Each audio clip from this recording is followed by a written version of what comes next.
In open session. I have one item to report of action taken in closed session. We tonight, by unanimous vote of the board, decided to appoint Sarah Acosta Landry as the new Director of Curriculum and Instruction for the Orinda Union School District. Yay. The appointment will begin July 1st, 2024. We're so excited to have Sarah join us. She comes to us from San Ramon, and she's highly qualified for the position, and it's just great to have you joining our team. So thank you. Thank you. We had quite a rigorous candidate search for fantastic Sarah, and comes from just down the road. Is work like a mini version of San Ramon.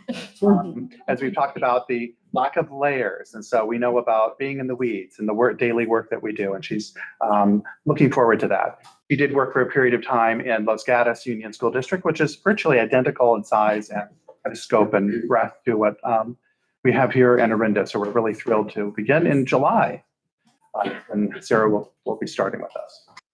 Welcome, Sarah. Great. You're welcome to stay. We're going to have a great. Well, Perfect. That's great. please do. We're so excited to be celebrating our classified and certificated teacher of the year this year at this meeting. But before we do that, let's all rise for the Pledge of Allegiance. Pledge allegiance to the flag of the United States of America and to the republic for which it stands, one nation, under God, indivisible, with liberty and justice for all. So,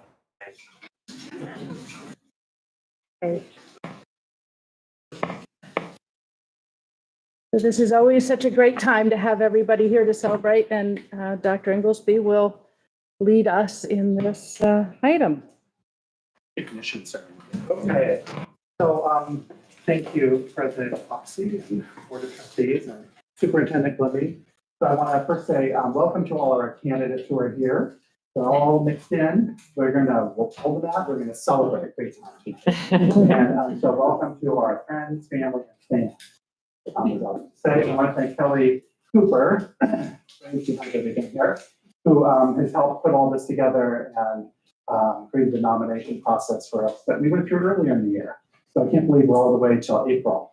And we've kind of been sitting with it for a couple months, so we're really happy to be able to share this evening tonight in April. So let me get started here. oh, you want me to come? I'll jump off. We've moved our podium this year, so it's a little bit easier. Read off of that. It won't be too much.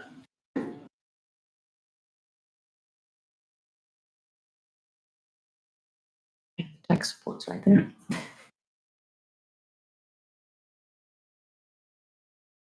All right, so tonight again, teachers and classified school employees of the year. I want to walk through our process that we will use. I'll introduce the honorees from each site or from the district. Please join me here at the podium, and then administrator or supervisor will say a few words about you. And each honoree will receive a certificate, appreciation gift, and then we'll have photo ops available. So let's kick this off with our first classified school employee of the year for district office and multiple sites. Daryl Bird. Yay.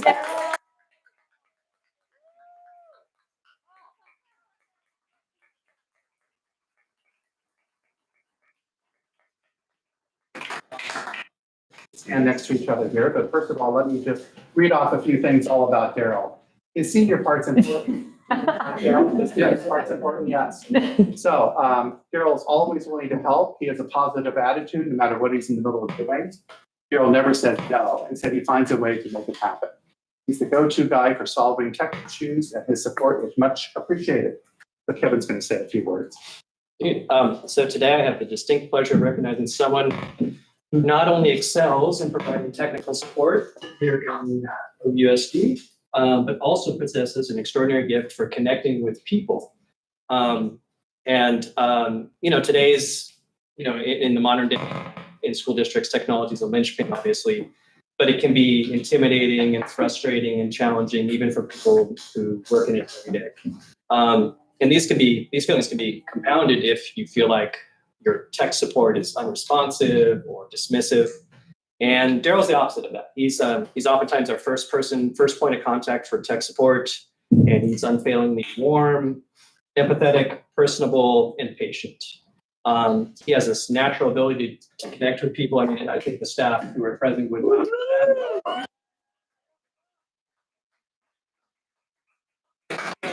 really does build relationships with each person he interacts with, and he genuinely cares about getting them back up and running and making sure that the classrooms are operational and making sure that the tech works. So we appreciate him for that. His relationships are built on trust, respect, and care. And whether it's a teacher seeking guidance on how to get the dot cam to work or how to best use it, or a student who's frustrated with a Chromebook, with the trackpad's not working, Daryl's there. He's very responsive. He always takes care of things, and he always talks to the people who he works with and lets them know, like, this is what I did. If it doesn't work, just let me know. I'll be right back here with you. And he takes it from beginning to end, from the initial stage of the tech support all the way to getting it resolved and making sure everybody's up and running. So I salute Daryl. He's been in the district for almost 20 years. Is that correct? 19 in August. Right. Almost.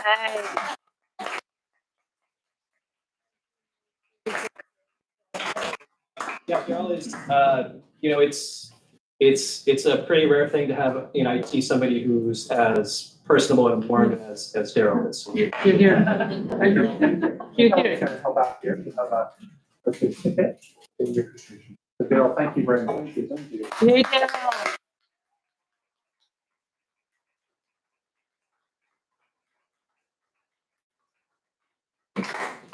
All right, and next up, we're back to the district office multiple site acknowledgement, and we have Michelle Good as our team.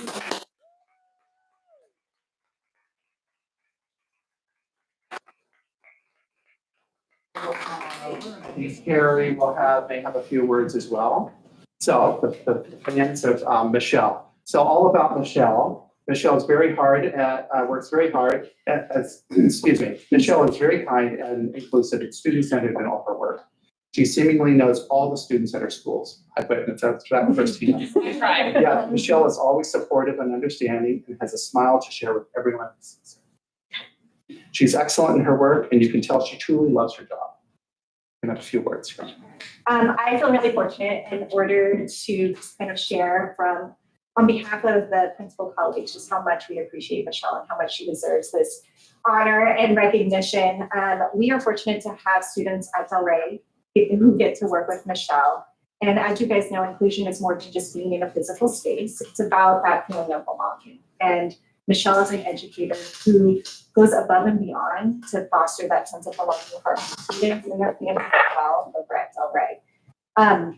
Our inclusion students, they often have large teams of support, and Michelle does a really nice job. She is at the helm, leading by example on how best ways to support our students, collaborating with teachers, other staff members, and most importantly, the families over at Delray. Our families are brought into the fold, and they truly also feel this sense of belonging when their student is on campus and working with Michelle. She's an expert in her field, and we're also fortunate to get a chance to learn from her. Thank you, Michelle.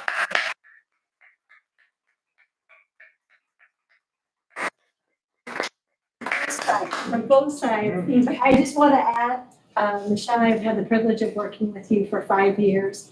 And just to everyone, Michelle is an amazing, highly sought after thought partner to all of her colleagues. And you're generous with your time.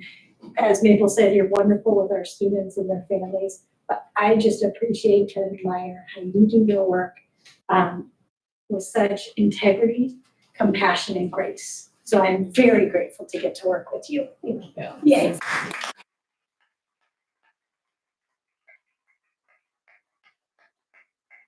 Thank you. Thanks. Yes.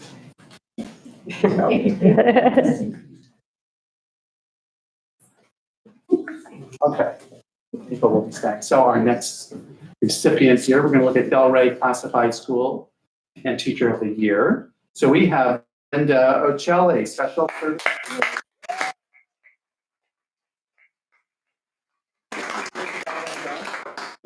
time goes back a ways as well. So Linda is marvelous at what she does, and she's an invaluable part of the team.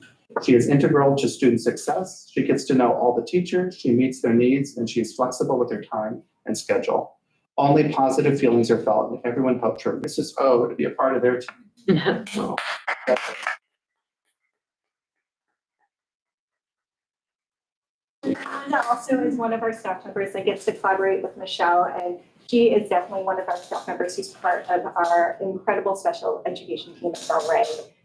Linda, for one thing that really stands out to me is she is a fierce advocate for her students. She ensures that their voice is heard. She knows when to kind of differentiate between being a listening ear versus a time when she needs to empower students a little bit more independent with their skills. She's got a really intuitive sense in ensuring that students know that she's there for them, that she's valued, or that they are valued, and that she is listening to them.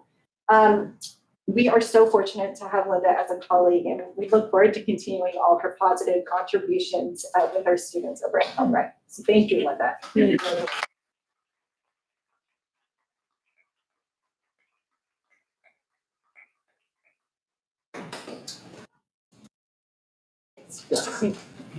May I? Thank you. All right, and our teacher here from Del Rey, come on up, Kelly Crest-Trail.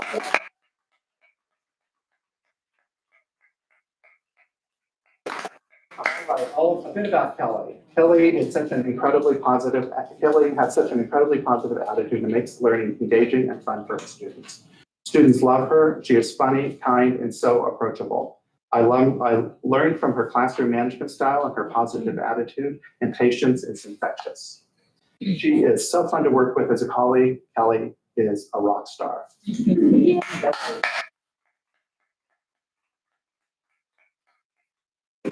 On to Kelly's rock star status. She is currently a second grade teacher at Del Rey, but she's also taught fifth grade as well. Inside and outside the classroom, Kelly just exudes positivity, and joy, and love. And she creates a classroom environment where kids feel seen, they feel heard, and they know that they're important to see.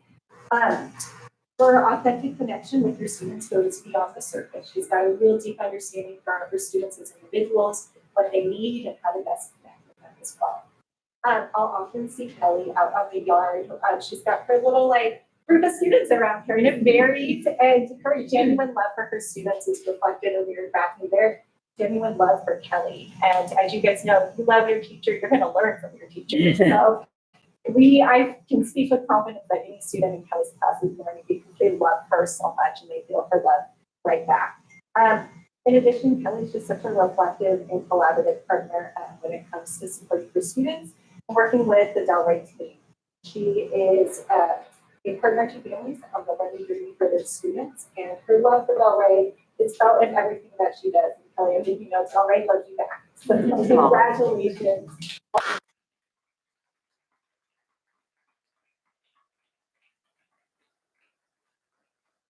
Congratulations, Kelly.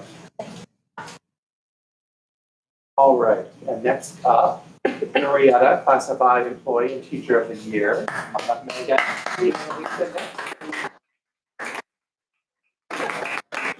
So Alicia goes above and beyond, not only for students she works with, but for all students. She's made connections with students to help them succeed academically, socially, and emotionally. She's a great leader for SSAs at our school. Alicia is the best. And she can't be here tonight because she's traveling back from somewhere. I think her daughter's cheer competition. But I do want to say things because she's just so wonderful. So Alicia Nick, she serves as our instructional assistant for our resource classroom. So she works with Marissa Loudon, and she supports that classroom as well as all of our students at Orinda. Her dedication to supporting students' academic growth is evident in her approach, which includes working with all of them in small groups, providing one-on-one assistance, and integrating support with the regular classroom environment as well as the resource room. Beyond her academic role, she plays a crucial part in supervising students at recess and at lunch. She ensures safe and inclusive environment for all students. What truly sets her apart is her exceptional ability to form meaningful connections with students. So she'll find the students that might not be having other students to play with, or she'll find the students that might have a little more energy, and she makes connections with them and finds ways for them to be successful on the playground as well as in the classroom. She has a remarkable talent for recognizing and celebrating the unique abilities of all of our students and fostering a sense of belonging and appreciation among the school community. And she is just such an asset to have at Glorietta, and we're so happy to have her with us. All right.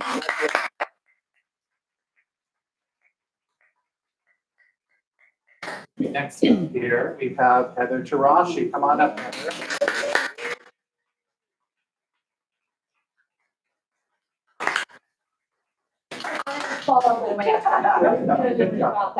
Heather is one of our fabulous teachers at Glorietta, fourth grade, and a bit about Heather. Heather has created a classroom culture that is wholly focused on supporting student learning.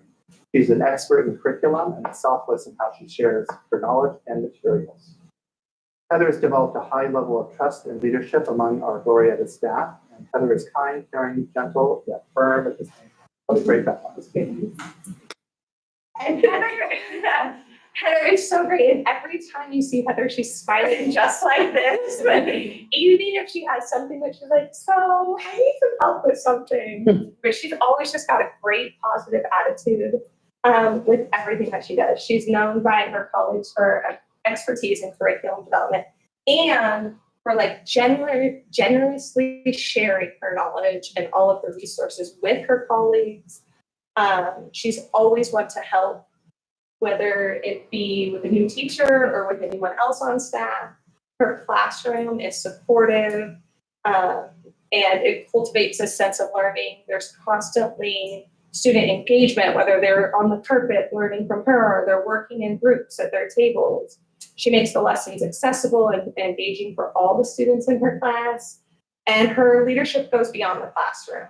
She's earned the trust and respect from her colleagues through her collaboration and spirit and leadership. In addition to her teaching responsibilities, she served on leadership and curriculum committee, a tip mentor, a buddy teacher, and really just her dedication to making learning fun and engaging and just a positive place has just made her such an asset to Glorietta.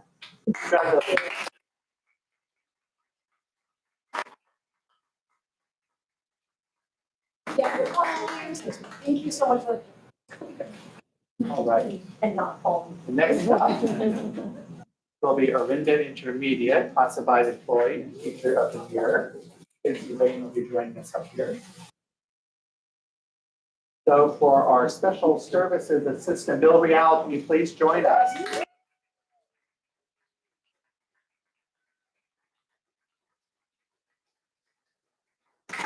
All right, you're all about Bill. So Bill has an excellent rapport with all students, not just the ones he assigned to. He has an innate ability to sense what student needs to succeed. Bill is an outstanding SSA and is much valued and a much valued year-round coach at OIS and after-school sports program. Bill does it all, simply said. So Casey's going to say a few words about Bill. Thank you. It is my privilege to recognize an exceptional individual who joined the OIS staff in 2020. He joined Orinda Union in 2018 and OIS in 2020. And I had known him before that because his son went through our schools years ago. So it's my privilege to recognize him as classified OIS classified student employee of the year. Bill wears more than one hat with grace and proficiency, serving not only as a dedicated student services aide at OIS, as Dr. Inglesby mentioned, but also as a coach for Global Sports, our after-school sports program. This year he coached boys and girls football, basketball, and track. Let's see. Bill's commitment to our students' well-being, academically, socially, emotionally, and physically through athletics knows no bounds. One of Bill's standout characteristics is his patience. Day in and day out, he demonstrates unwavering patience, understanding that every student is on their own unique journey of learning and growth. Additionally, he has the ability to make learning fun, to infuse joy and enthusiasm into every interaction, and to make sure all of our students feel valued. In the face of challenge, Bill remains unflappable. Whether it's a difficult situation in the classroom or a high-stakes game on the field, he approaches every challenge with a calm and composed demeanor, inspiring those around him to do the same. His reliability is unmatched, a steady presence that our students and staff alike have come to depend on. Bill is recognized at OIS for his kindness, his consideration, and genuine friendliness. He goes above and beyond to make others feel valued and appreciated, creating a warm and welcoming environment where all students can thrive. His collaborative spirit makes him a natural team player, always willing to lend a helping hand and work together towards a common goal. In addition, Bill actively seeks feedback and participates voluntarily in professional growth opportunities, demonstrating a commitment to continuous improvement and excellence in his work.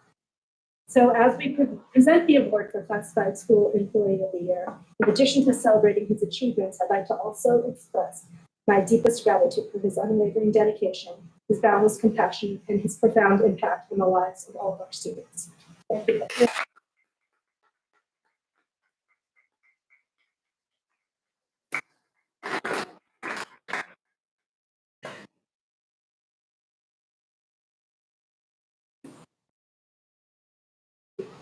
Next up, Allison, please join us up here.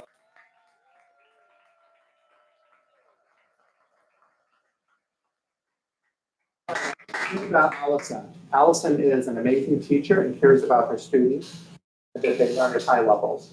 Allison is very communicative and wonderful with our students in ISD who need a little extra support. Allison's very collaborative and innovative and extremely well. You say that well organized. That's pretty good. Well, I'm honored to be here tonight to present the OIS Teacher of the Year Award to Allison Waterman, as she truly embodies what it means to be an exemplary teacher with her undying dedication, passion, and commitment to her craft. Allison started teaching at OIS in 1996 and has been a model of excellence in her role as a sixth grade core teacher. With a deep reservoir of knowledge in both history, social science, and language arts, she has not only enlightened countless young minds, but has also inspired her colleagues through her unwavering reliability, dedication, and commitment to true collaboration and the sharing of ideas to best serve students. Since I began at OIS in 2011, I've had the pleasure of observing Allison as she has weaved together the threads of history and language arts with expertise as she's created a tapestry of learning for her sixth grade students.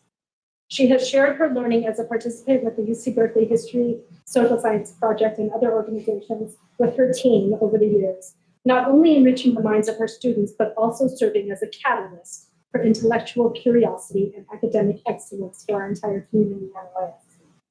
What truly sets Allison apart is not just her expertise in her subject matter, but her steadfast dependability and willingness to lend a helping hand. Her colleagues in the sixth grade core department can attest to her unwavering support and her ability to foster a culture of collaboration and shared learning. Whether it's offering guidance on curriculum development or providing a listening ear during challenging times, she's always there, ready to offer her expertise and support as both a tip mentor, buddy teacher, and a core department colleague. In her classroom, she has established routines that not only foster academic growth, but also cultivate a sense of engagement and excitement for learning. Through her innovative teaching methods and her unwavering commitment to student success, she has created a structured environment where every student feels valued, supported, and empowered to reach their fullest potential. And finally, before concluding, in addition to the OIS Teacher of the Year Award, I'd like to present Allison with a newly created, just coined recognition known as the most engaged member of every staff meeting.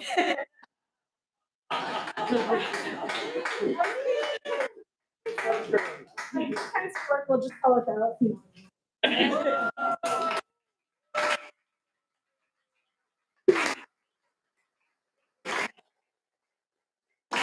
Congratulations. There you go. All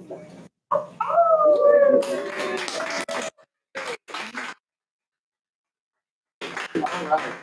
Moving along here, we have Sleepy Hollow Classified Employee and Teacher of the Year.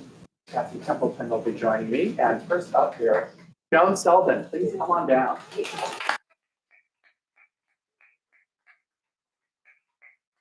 A bit about Joan.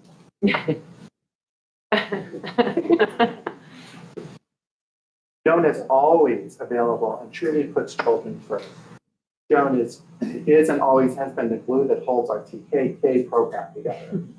Her thoughtfulness extends beyond the classroom. She deeply cares about kids, staff, and their families. Joan is a true legend. That's Sleepy Hollow. That's saying a lot for Sleepy Hollow, the legend. Well, Joan, I wrote some things down. I hope I don't go off because what I want to say is all here. It is truly a pleasure to shine a beacon. I'm going to cry too. It's truly a pleasure to shine a beacon of light on our instructional assistant who has left an indelible mark on our school community for over 2 decades. The profound influence she's wielded is undeniable and truly immeasurable. Having spent over 20 years at Sleepy, Joan has had ample opportunity to forge deep connections with teachers and staff. Throughout this time, numerous attributes have become synonymous with her name.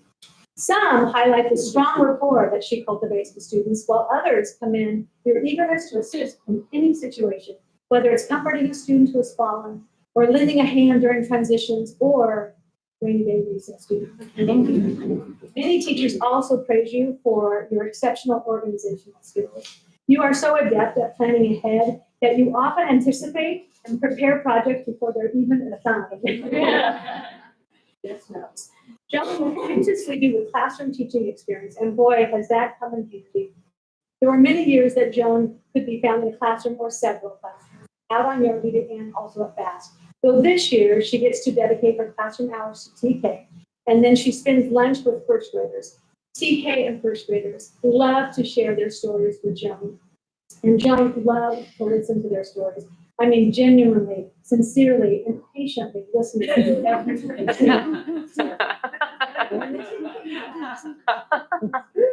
the TK class, Joan knows which students love to work on puzzles, which students love art, which students know how to make an incredible imaginary pizza. She seamlessly fosters these unique talents and interests as you are the consummate encourager. Here's to our unsung hero, the heart and soul of our school. Here's to you, Joan, for over 2 decades of unwavering love and support. We are endlessly grateful for that.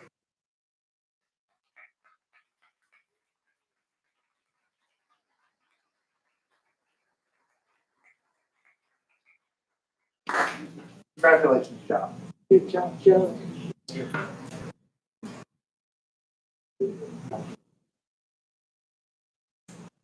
Okay, and next up, please, Jennifer Plumley, if you can come on down.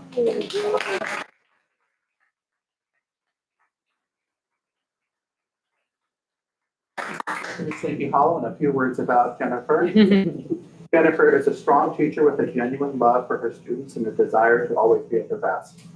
She's a team player. She moves grade levels and still does it all.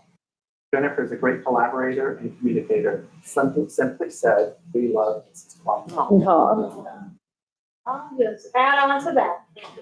I am honored to celebrate this educator who embodies the true essence of dedication, adaptability, and passion for teaching. 6 years ago, Sleepy welcomed you and took over so that you could take over for a third grade teacher. This was in October.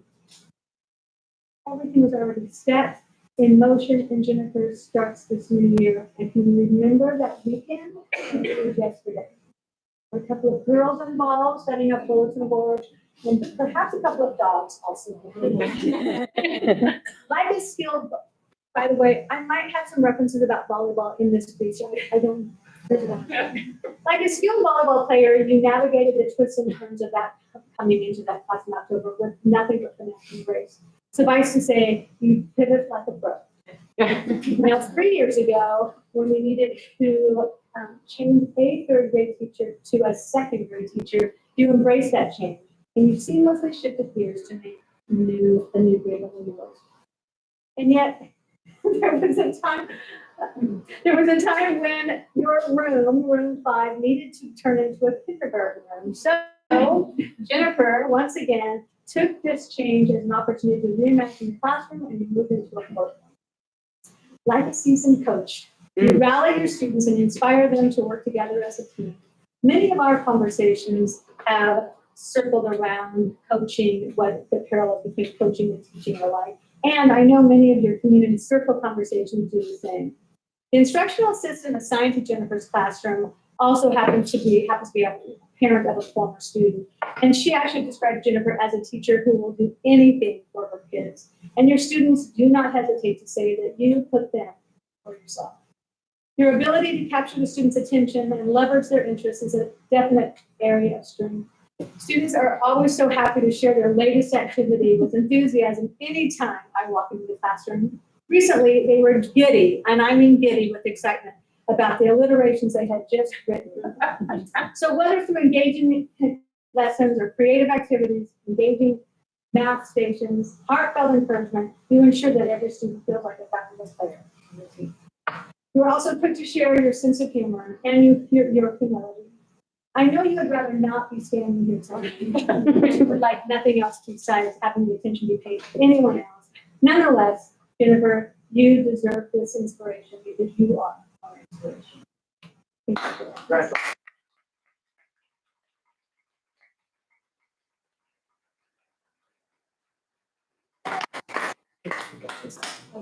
Good job. All right.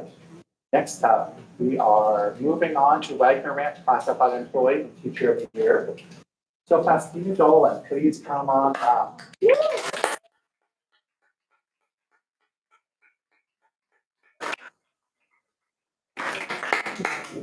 Sure, I'll stand right here. We have Faustina, you're right there. And your mom is here too? Yes, she is.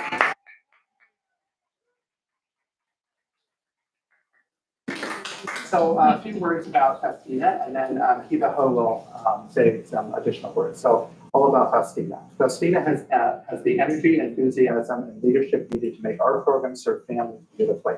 This is the before and after school program at Wagner Ranch. It's actually the first time we've had someone recognize this position. And so we're very excited about it. She brings her positive attitude to Bandit Club every day and creates a climate of kindness and order. Faustina is a team player who makes the school run more smoothly, such as being the calming voice, the calming, caring voice on the microphone at lunch. So congratulations. Thank you. Faustina is someone whose energy lights up our school. In fact, her stories captivate us, and her dedication to our students and families is truly exceptional. From the moment she steps in the doors, her infectious smile brightens the day for everyone around here, virtually. At the Bandit Club, she approaches each day with enthusiasm and creativity, always finding innovative ways to engage with students that encourage them to explore, learn, and grow, whether it's helping them solve problems or coming up with fun games and activities. She never ceases to amaze us with her dedication and passion for the students. Thank you for being an inspiration to us all and making a lasting impact on the lives of our students. Congratulations on this well-deserved recognition. Thank you.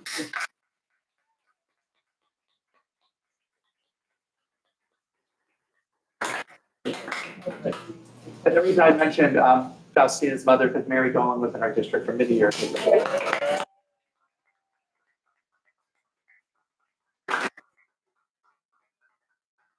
Mary was a teacher of the year, and she came how old were you? I was probably like 7. I didn't come. Right. All right, and next up we have Diana coming up.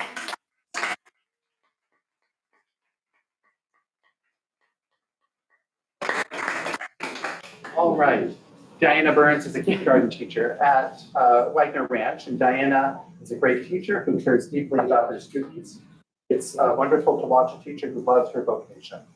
She's patient and fun, flexible and firm all at the same time. Diana doesn't shy away from challenges. She works with others to get the help her students need. There's some safety. We were just speaking about students about 30 minutes ago. Right after the moment she had to leave. She's in my office talking about how we can best serve our kids. Truly deserved. Congratulations. To prepare. Diana's a dedicated teacher with 20 years of service to the Wagner Ranch Elementary School community. She not only impacts her own classroom, but the entire Wagner Ranch and USD community. She's a trusted resource for all and is very willing to share her expertise in kindergarten education and early childhood. Diana is trusted to take lead on orientation, kinder interviews, serves as lead for incoming students who require special education services. She has served as tip mentor, as grade level lead, and many more levels of leadership throughout her tenure at Wagner Ranch. She is committed to each child's success and is a relentless collaborator who brings our team together so we can create and adjust supports to meet every child's needs.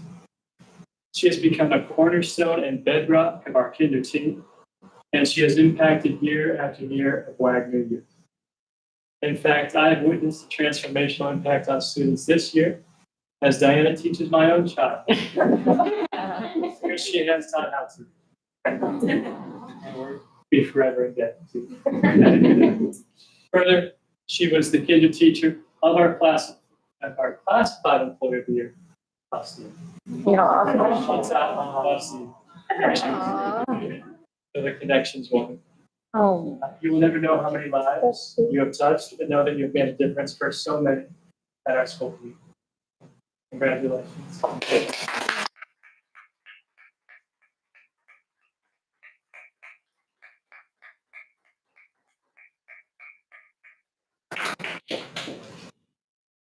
All right. Moving on to our next round, which is our district classified employee of the year, and we have our teacher of the year. So our district classified employee of the year, come on down, Faustina. I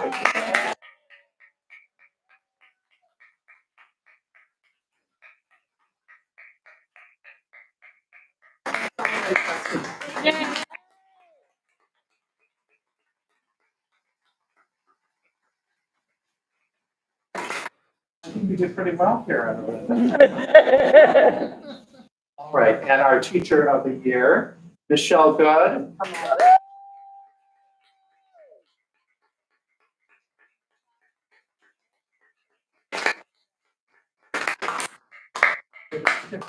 And just a few words quickly about Michelle. The county superintendent of schools came to Delray a few weeks ago, and to observe how things were going, and she had an opportunity to actually see the integration of kids with special needs during lunchtime, during activity, and she was quite amazed and taken with Michelle. All the kids knew Michelle. The kids in the school just knew Michelle. So just quite surprised and really appreciated that. So thank you for the work you do every day in schools. Thank you.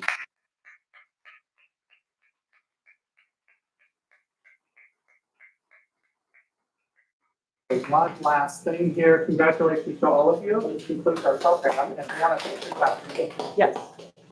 Thank you.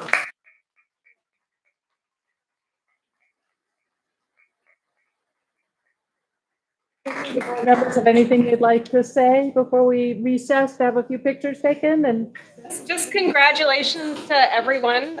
Thank you. I mean, really, it's just such an incredible thing to have this every year and to, just an honor to, to have all of you be part of our district and really just touch all of our students in different ways. And I'm so grateful to each and every one.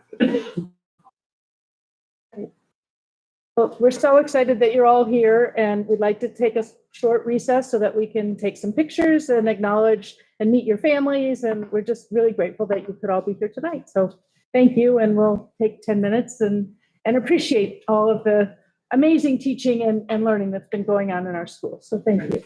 Thank you.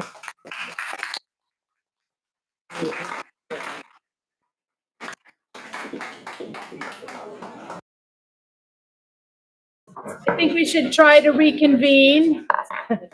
What do you look for? Three speakers. Yeah, can you, we'll announce it, yeah. That was wonderful, but I think we should keep going with our meeting. So now is the time for our public comment. At a regular meeting of the Board of Trustees, the public may comment on items within the subject matter jurisdiction of the governing board. For items on the agenda, the public may comment at the time the board considers the agenda item. For items not on the agenda, the public may comment under item 6A, public comment. The Board of Trustees requests that individuals who would like to address the Board of Trustees on an item do so by filling out a request to address the OUSD school board card and turning it into the superintendent prior to the agenda item. Cards are available at the meeting. Comments are limited to not more than 3 minutes. Groups are asked to limit their time to a total of 5 minutes. The board shall limit the total time of public comment to 20 minutes. To comply with the Brown Act, the board may listen to comments from the speakers, but can neither discuss nor take action on the issues presented. Ms. Glimming, do we have any public comment tonight? Yes, we do. Great. So Ms. Torres Jager. Okay. Ms. Torres Jager? Great.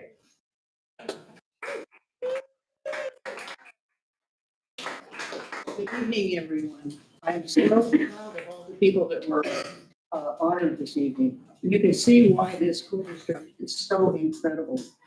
When you have people that were honored this evening as part of it, with their heart and their soul. Now, after 45 years as a naturalist, I could go on and on and on and on and on. So I have what I'm going to say, I have it written down, and I'm just going to read it. Preserving the nature area. There has never been a greater need for preserving the nature area in use since 1970.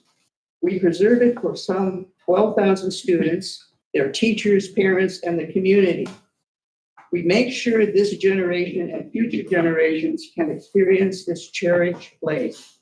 The community respects the enormous responsibility of the school district for the care of your 5 schools in the nature area. The community can help you with this because they care. Please make the wise decision to preserve the nature area for present and future students. I thereby provide signatures in support of the nature area. There's been 480 signatures online, and there's been 126 signatures. And we will continue to collect signatures until the May 13th meeting. Thank you.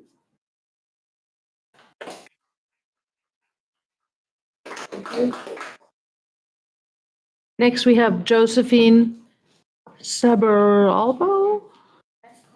Okay, sorry. Sabalbro, okay. I'm here as a parent of a Wagner Ranch, former Wagner Ranch student, and my daughter, Ava Sampson, was the person who was talking with tourists to try to encourage parents to, share their voice about how important this community and this environmental education was to her. And so she's the one that suggested to tourists that we should put the petition online so parents could sign it. And I have to say that within 4 days, it's over 487 signatures. And that's just from her spreading the word with her friends and then us trying to get it to the different community members. And she also wrote a front description of what the Wagner Ranch nature area means to her. So I wanted to share that with you. Hello, my name is Ava Sampson, and I'm currently a senior at Miramonte High School. I represent those in our community who have benefited from the resources of the Orinda nature area. I'm creating this online petition to advocate for the allocation of funds towards reopening the Orinda nature area located at Wagner Ranch. I've been employed at the Orinda nature area as a counselor and assistant since freshman year. And although my involvement in its programs began during my first years of elementary school, so this is a kid from kindergarten doing brownies and Girl Scouts all the way getting her badge. My favorite quality of the nature area has always been that it's been all-inclusive and follows a community-oriented approach towards education. The nature area promotes community engagement and inclusivity through its easily accessible resources available to all individuals regardless of their backgrounds. I am just one among thousands of people that have benefited greatly from the resources offered by the nature area. Taurus Yeager, head naturalist of the area, has been promoting environmental education and stewardship among the community since she first began her career. My experience here with her has allowed me to better understand the importance of environmental awareness in honoring the living world and mitigating the impacts of climate change.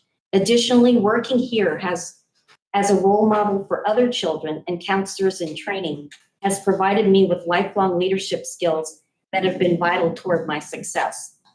Because Wagner Ranch was closed last summer, she created her own nature camp within our neighborhood, and she gathered the students who were as little as 3 years old up until they were 8 years old. So I just want you to know, like, this has really been an impactful program to her. And she wrote her college essays, and one of them was about environmental sustainability, and it's where she's deciding to go to college. So I just wanted to share that with you. Thank you. Thank you so much. And next I have Reed Robertson. Hi, Hi. yeah, I'm Reed Robertson. I went to Sleepy Hollow. 30 years ago, I was actually had the privilege of tourists guiding me around the Wagner Ranch area. And I don't remember very much from 5th grade. I do remember my little computer, my 5th grade teacher showing up on a motorcycle running us around the track. And I remember the Wagner Ranch and Dare. Anyway, I do think it should be rehabilitated. I would maybe issue a word of caution. I would not encourage anybody to be under the long arm of Sacramento, and maybe look at maybe what it might take to resurrect it, see if you could privately fund it. There's lots of weird things that come along with getting money from the state of California. And I think personally, I have 2 nieces and a nephew that are at Sleepy Hollow. I would donate to it privately. So I think we should look at that. I think it probably could be done for probably a lot cheaper than whatever the grant is. So that's my 2 cents, and I would encourage the board to look at that. Thank you. Finally, I have Jess Greer. Okay. Hi. Hi. I teach TK, but I was a former student and this is my impact statement. I saw Taurus immediately and I said, it's Taurus. And I'm 40 and I went to the Wagner Ranch nature area when Reed was there in the 90s. And we dug soap root. We made adobe brick. My mom was a parent chaperone there. We still talk about the first time we churned our own butter.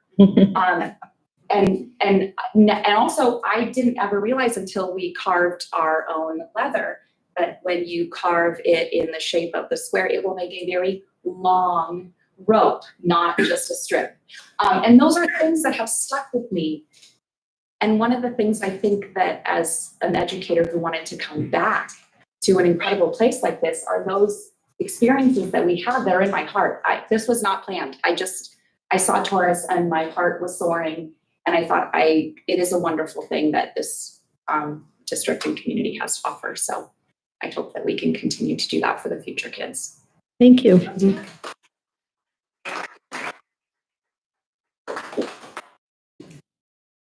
Thank you all for coming. So on to our action items. Our first action item is a resolution 24-21 for the California Day of the Teacher, May 8th, 2024. And I can cut that off. It's fine. Yes, please. California Education Code sets aside the second Wednesday in May as Day of the Teacher. And this year, the day is May 8th. And Orinda Union School District teachers, as well as our incredible counselors, school nurses, and specialists are the backbone of our schools. We celebrate that our quality educational programs and services are made possible through the commitment, dedication, talent, and innovation of our hardworking teachers and educators. You have the resolution if you'd like to review that. It's our tradition to read the resolution. Retta, will you start for us? Sure. Whereas the Orinda Union School District Board of Trustees recognize the very important role teachers play in all our lives. We honor our Orinda Union School District certificated staff as exceptional and talented educators who create wonderful learning environments that inspire, engage, and support all learners. And Whereas we acknowledge the deep dedication of our teachers who prepare and deliver outstanding lessons, collaborate with colleagues, assess student work, and inspire our students with the encouragement, support, and care that they need to thrive at advanced levels. And Whereas we celebrate our teachers who strive to create learning communities that facilitate student development in academic, social, and emotional arenas. And whereas we admire our teachers as continuous learners by the completion of additional subject matter coursework, professional development and training, and awarding of advanced degrees. And Whereas we appreciate our teachers' efforts to ensure that everyone belongs here and each student feels seen, included, and appreciated. And whereas we recognize the continuous efforts of our teachers to implement California state standards through robust professional learning communities. And whereas the theme of the 42nd Annual California Day of the Teacher on May 8th is California Educators United for Our Students. And now, therefore, be it resolved that the Board of Trustees of the Orinda Union School District hereby recognizes and honors the contributions of our certificated employees and proclaims May 8th, 2024 to be the California Day of the Teacher. any board members have any discussion of this item? we just saw such a wonderful example of our amazing teachers here. And we're so grateful for them and all they do for our students and learning communities. So that was a wonderful celebration and just warms my heart. So thank you. So nice. yeah, just echoing that and things that were said earlier, it reminds us all, as if, not that it's easy to forget, but these are the reasons why, we love being in this community in any role that we can play here. But it's really the teachers that make it a really special experience for the students. Thank you. Yep, I echo all the same sentiments, and certainly a day. It's not really remotely adequate, but that today was a nice kickoff to celebrating teachers. Yeah, just in that vein, I thank all of our parent clubs also for, honoring our teachers throughout different times during the school year. So we are acknowledging this one day, but we do acknowledge and thank our teachers all year. Excellent. Thank you. I don't see any public comment on this item. Would someone like to propose a motion? This is Hillary. I move that we adopt Resolution 24-21, California Day of the Teacher, May 8th, 2024. This is Ed. I second. Okay, Ms. Weiner? Aye. Ms. Shogan? Aye. Ms. Phillips? Aye. Vice President Collins-Coleman? Aye. President Hoxie? Aye.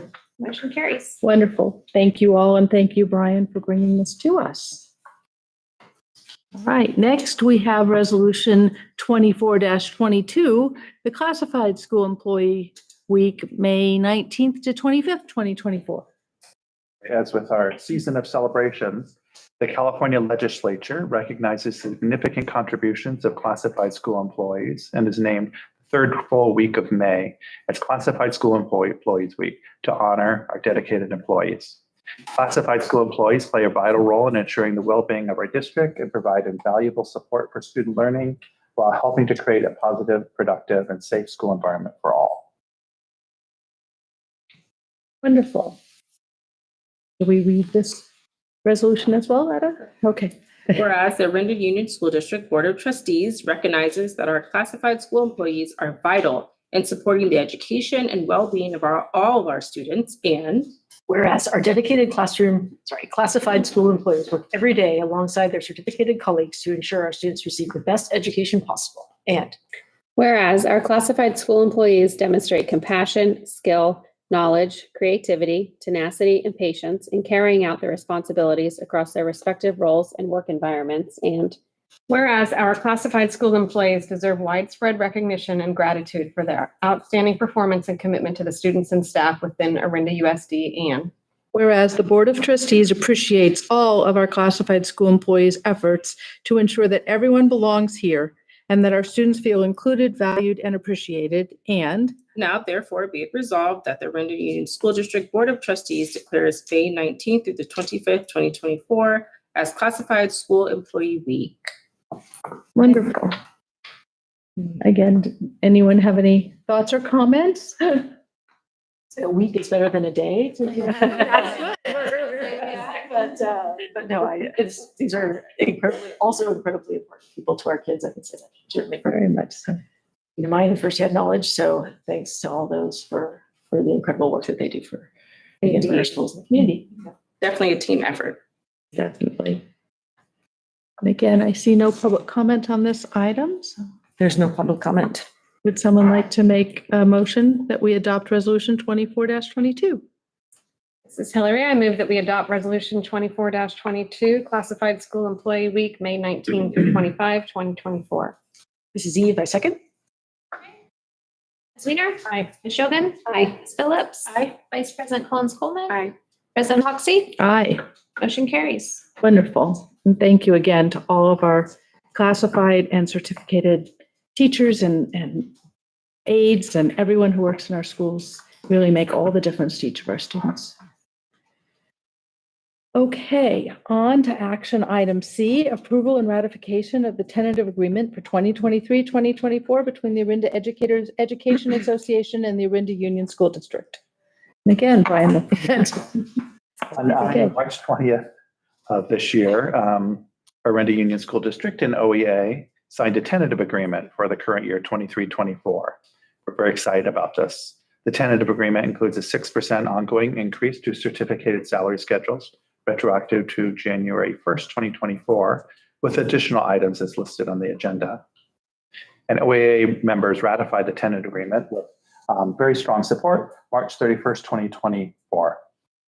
And the public has the opportunity to review and comment on the TA for salary and benefits prior to the governing board ratification and TA pursuant to Government Code 3547.5. If you have any questions. The Contra Costa County Office of Education has also reviewed the district's AB 1200 disclosure documents and concurs with the district certification that the district can afford the 23-24 salary and benefit increases. Thank you, and thank you for all your work to get to this point. I know it took a large team, and we're very appreciative that we're able to have this on our agenda tonight. I don't know if any board members had any questions or comments. Just thank you to everyone on the negotiating team for Exactly. hard. I don't think we have any public comment. There's no public comment. So this item is on for action. Would someone like to make a motion that we approve and ratify the 2023-2024 tentative agreement between OEA and OUSD? This is that I move that we approve and ratify the tentative agreement of 23-24 between OEA and OUSD. Great. Is there a second? Eve. I seconded. All in favor? Aye. Aye. Any opposed? Wonderful. The motion carries unanimously. Thank you. Yay. Yes. Thank you for this approval. I think we all want to recruit and retain our Best and and brightest. stay competitive. So we appreciate the support of the board. Wonderful.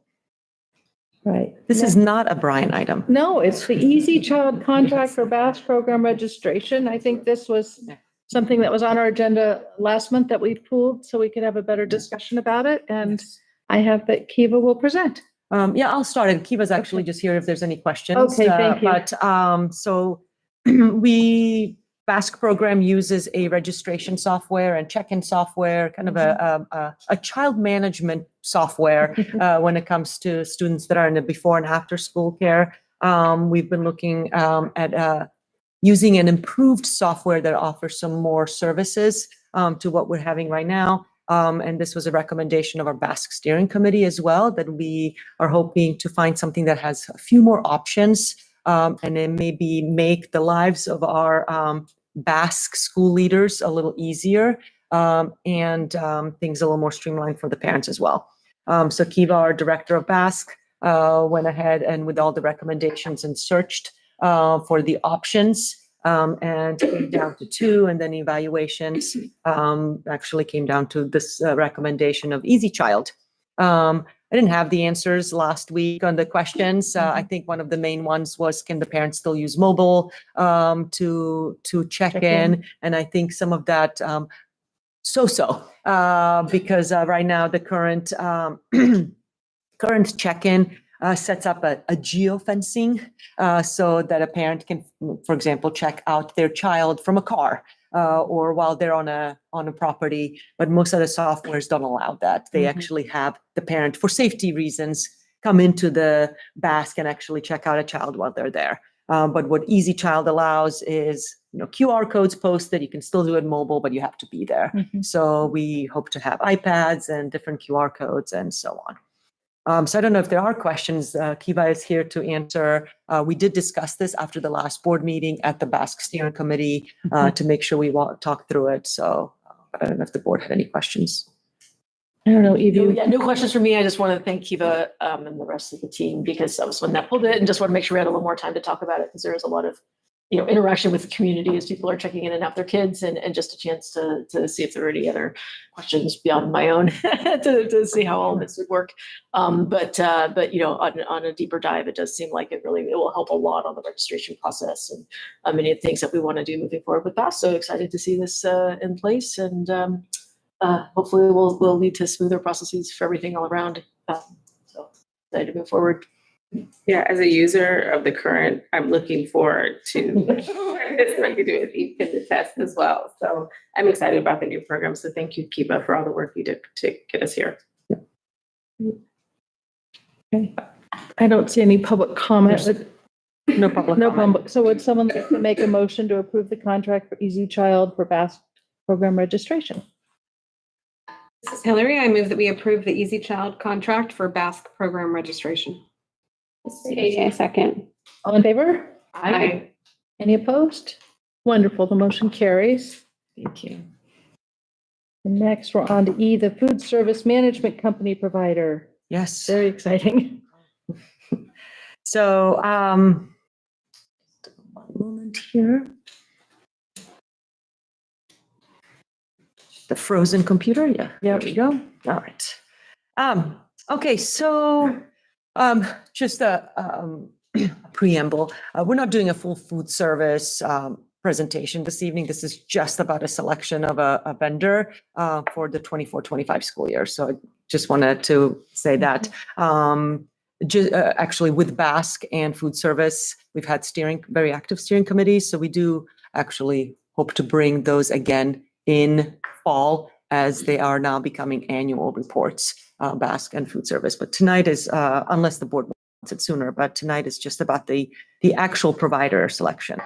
So just a little background. So back in 22-23, the Universal Meals Program was implemented in state of California, and California became the first state to actually implement the Universal Meals, which is free meals, free breakfast and free lunch for all students in public schools.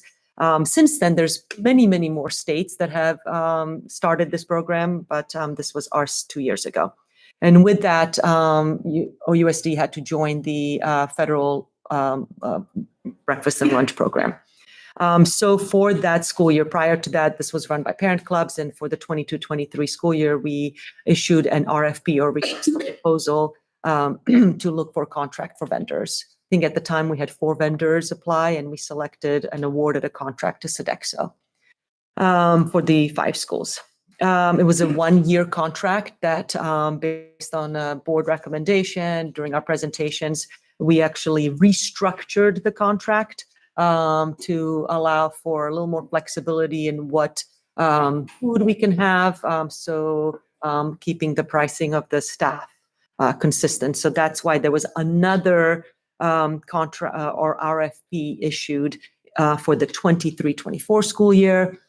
We had one vendor apply, which was Sodexo, and we awarded the contract.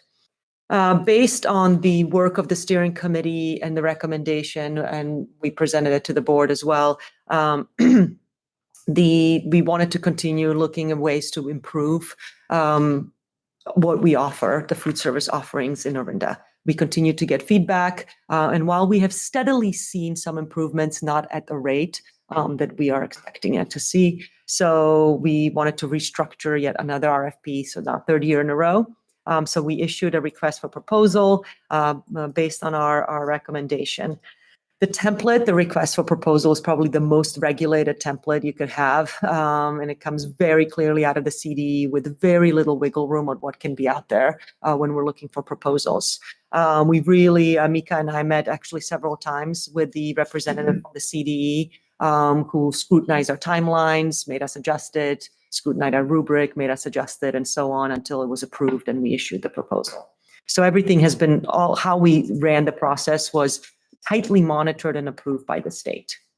So just so that you can see the timeline, we released the RFP in March 21. We noticed it in 2 separate notices in a newspaper. It's been on our website since. We held an optional facility tour during spring break. So Stuart and myself were there. We had 2 vendors come in, and I see representatives of both in a back. We had a deadline for sealed proposals. The next day, we had a committee of 4 with site and district representation on seal. We wanted to make sure that was official, so we actually had Dr. Inglesby record our unsealing, and then we reviewed the proposal based on the evaluation rubric that was approved.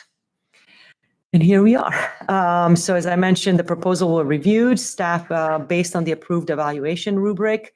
The cost has to be the top points getter on the evaluation rubric, but there are other points on there. So I just included the cost so that the board understands. It was a very small differential within that. But with that, there were other matters within the evaluation rubric, which we just didn't include in this presentation. So based on the evaluation rubric, we are actually recommending a change in vendor or moving forward and awarding the contract to Chartwell's Food Service Management Company. So that is a change. So it's a big change for us. We have not worked with this vendor before. They are working in other districts surrounding. So they do have presence in Northern California. Should the board approve the contract, we would immediately begin on a transition plan. So we would contact them. I think one of them's here, right there. Hi, Brooke. So they would know if the contract is approved.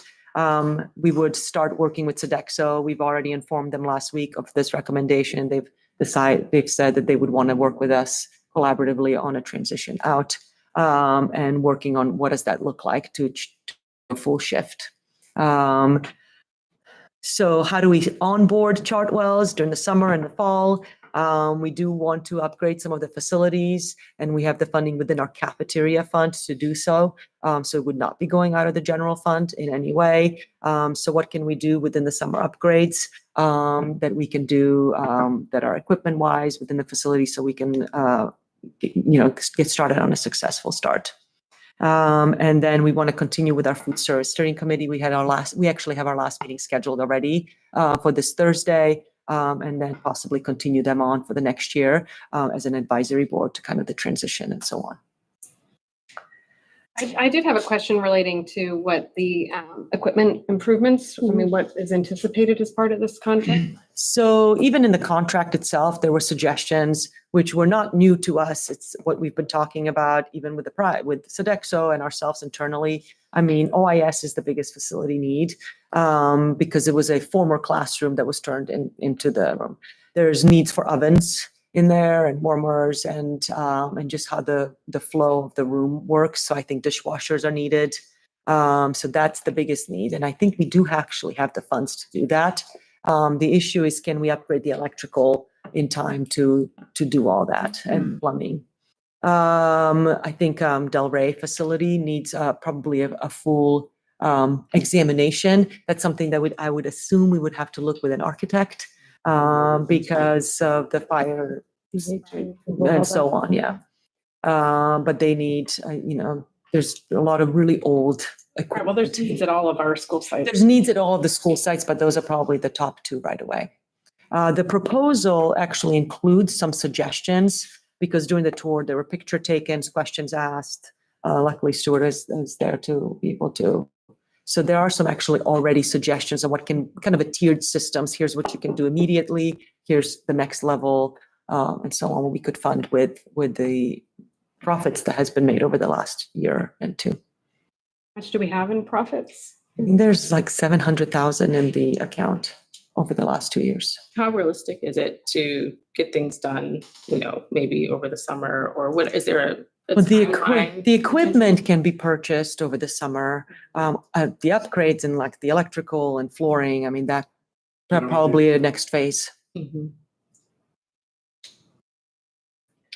So when, if there are more questions on the infrastructure, and when would be the right time then, if the other trustees agree to have more of a conversation about the actual foods? Because I understand we have budgetary constraints, and then there are sort of, specific. Like what's being served in the menu? Around nutrition from like federal government, state government probably as well. And all of that's great, but I continue to be, from what I see, there are some choices that are absolutely fine, particularly around like main dishes, but stuff particularly around snacks and drinks, which I just am not sure, like that's what we want being served in our schools, and they're replacing other healthier options sometimes that the kids even bring.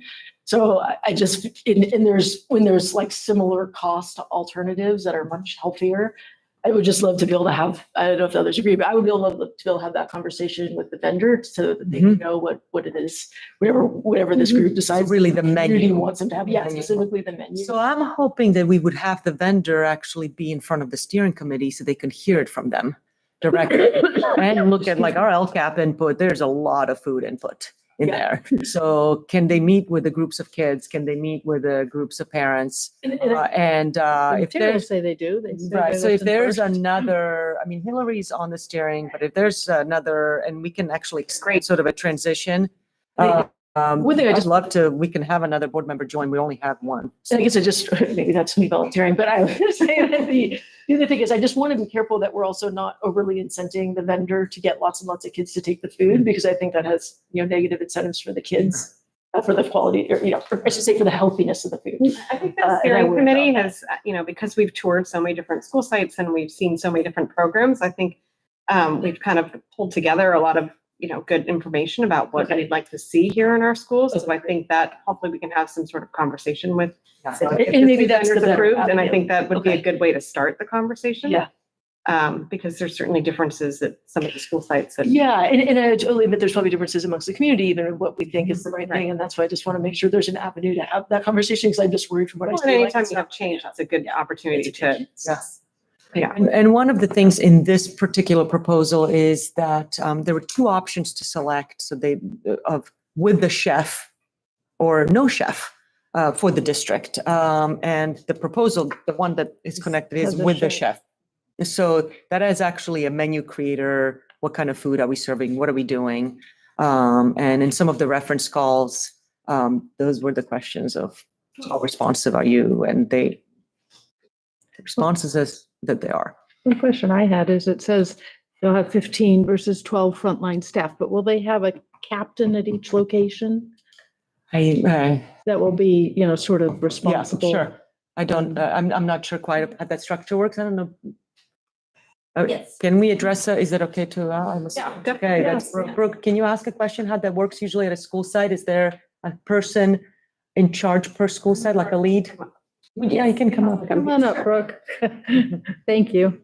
And this is Brooke from Chartwell. Thank you for being here tonight. No problem. I'm Brooke. I'm with Chartwells. I actually run Martinez Unified School District down the road. I've been with Chartwells for over 7 years. Started at Clayton Valley. So been in the East Bay for the whole time. But yes, generally with multiple sites, if the director is not working with just one school, we have a lead at each site.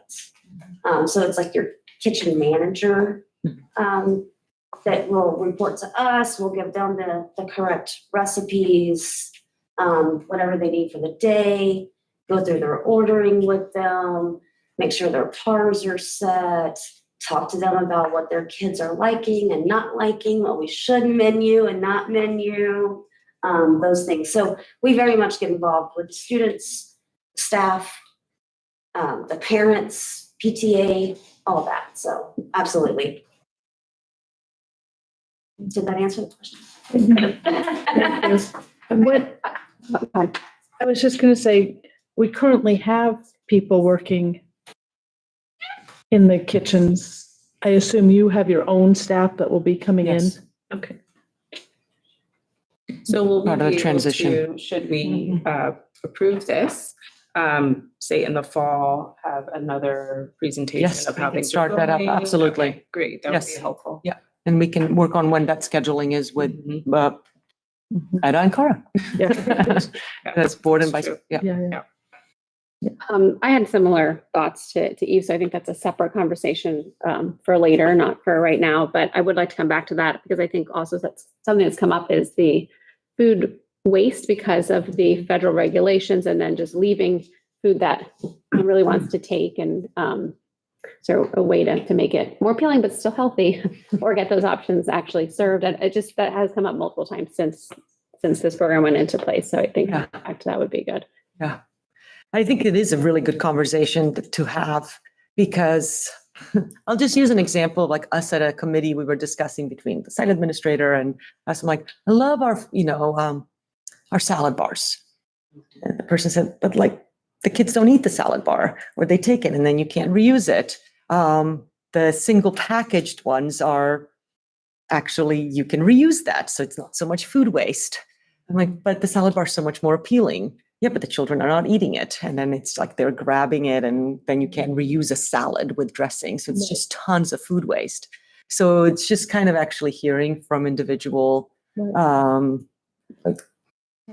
like a whole apple, a child will take a bite and throw it out, but if you cut up the apple, they might actually if they're eat it. packaged so they can be saved the day or something. So I think there's a lot of room here to examine. Yeah.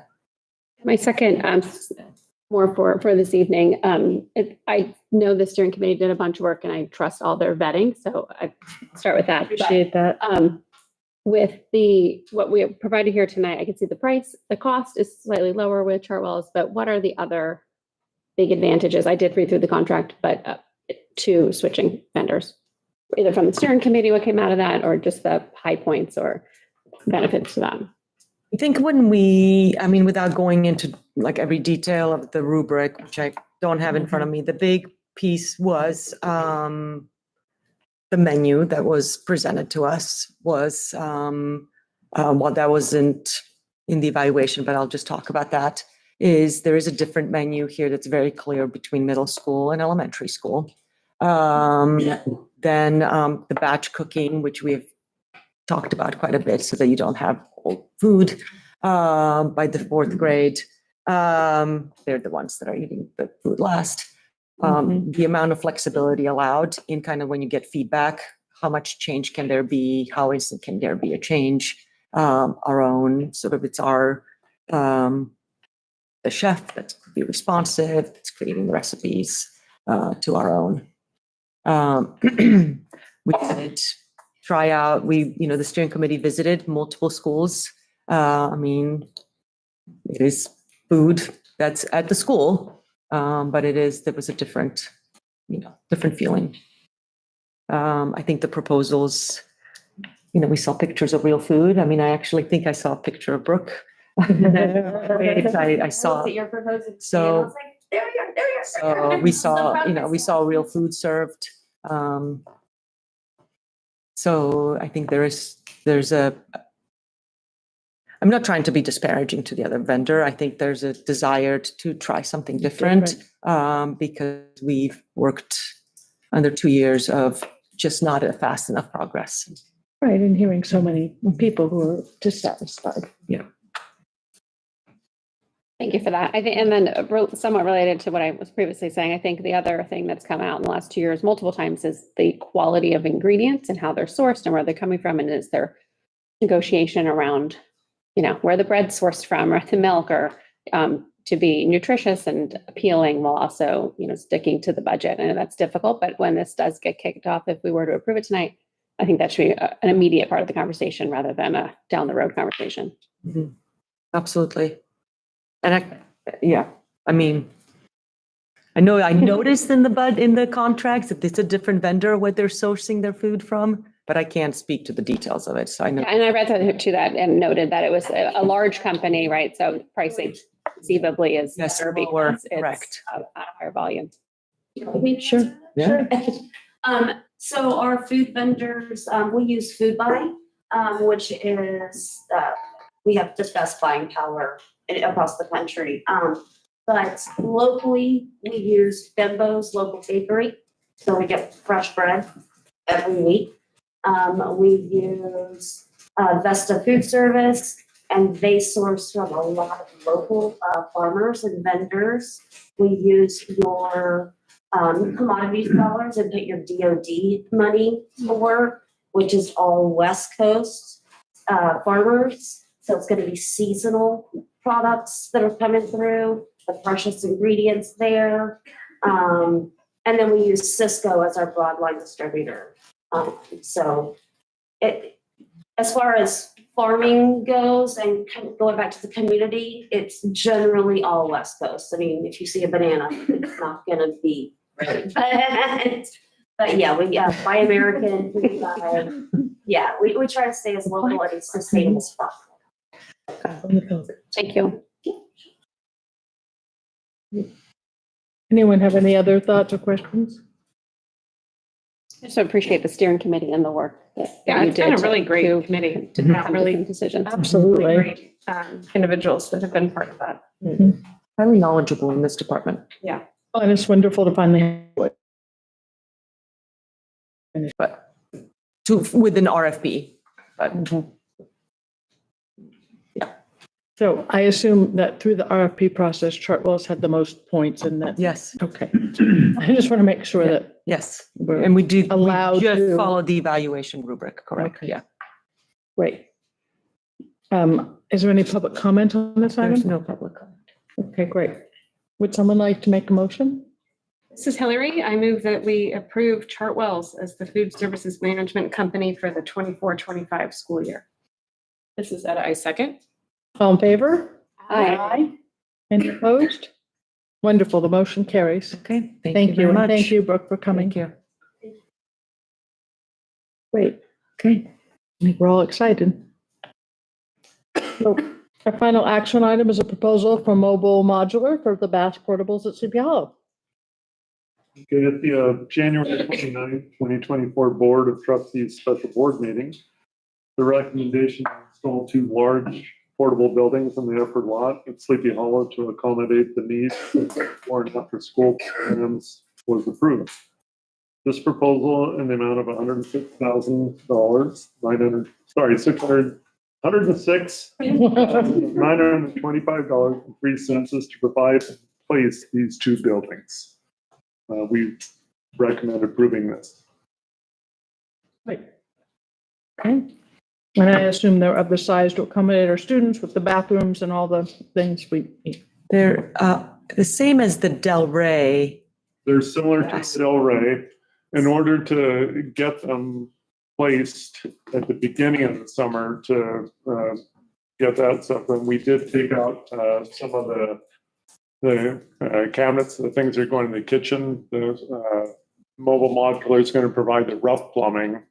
We will bid that out separately once the buildings are placed, just to get them, just to ensure that we're going to get them there In time. ahead of the. Okay, that was actually going to be one of my questions. I noticed that like sinks Yeah. and things such were not included, but that's. So Yeah, we're- we that- took that out.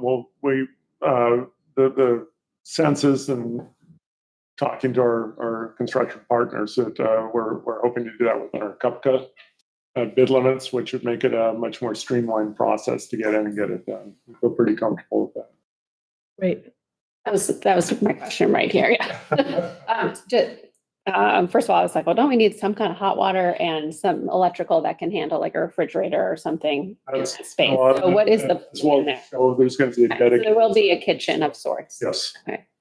There'll be the fridge, the stove for preparing, the sink with hot water. And then, I'm sure that they'll be putting a microwave or something on top of the counter. Okay, and it's within those portables though, Yes. right? Yeah, and they don't have to like do it outside. Okay, I looked at the floor plan and asked like, where is it? And- And that's just one of the 2 buildings, but not both buildings. Yes, yeah, I figured, but I figured, you'd want all that kind of stuff up there for sure. Okay, that answers my question. I had one other question, just thinking about the Delray setup, and I couldn't tell from the diagrams. Is there like an overhang? So you can't get out of one and into the other without going outside? Okay, just thinking about rainy days and trying to move kids in between the two buildings, so they're gonna get I wet. think that one at Delray might have been done sometime after the buildings were set. I'm just wondering if there's a way to put, and maybe this isn't an immediate thing, and I wouldn't slow this up for it, but like to put an overhang, because like, in fact, it looks like you have to go all the way down one and around to the other to kind of move in, and just again, Trying to get them there in time for the start of school, I think that would be a complication. Okay, yeah, well, we'll start with that and then think about things we might. For the future, for the future. Future. Yeah. Thank you. Is the funding out of development fee? Developer fees to start, because it's an expansion of the classroom. Right. And then the ongoing lease is out of ask. Okay. Yeah. Great. It's exciting that this is gonna happen in time, we hope. And any public comment? No. There's no public comment. Would someone like to make a motion to approve the proposal for mobile modular for the Bass portables at Sleepy Hollow? This is Hillary. I move that we approve the proposal for mobile modular to provide 2 portable buildings at Sleepy Hollow. This is Katie, I second. All in favor? Aye. Any opposed? The motion carries. Thank you, Stuart, for bringing this to us. It's great. Okay. All right, so should we keep going? Let's go into our discussion item A, the California Healthy Kids Survey Report. Okay. Okay. Look, everybody livened up. Did you see that? Okay, got the bones. We're healthy. We're healthy. They all livened up.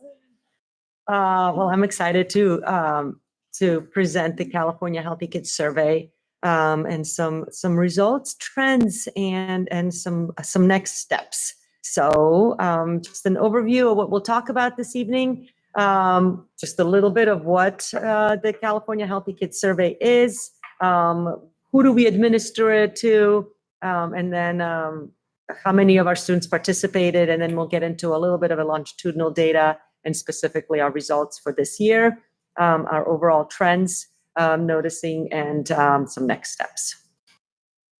So just a reminder of what California Healthy Kids Survey is, and it is the most comprehensive statewide survey of resiliency, protective factors, and risk behaviors in the nation. It's developed in 1997. It was created by West Ed in partnership with California Department of Education.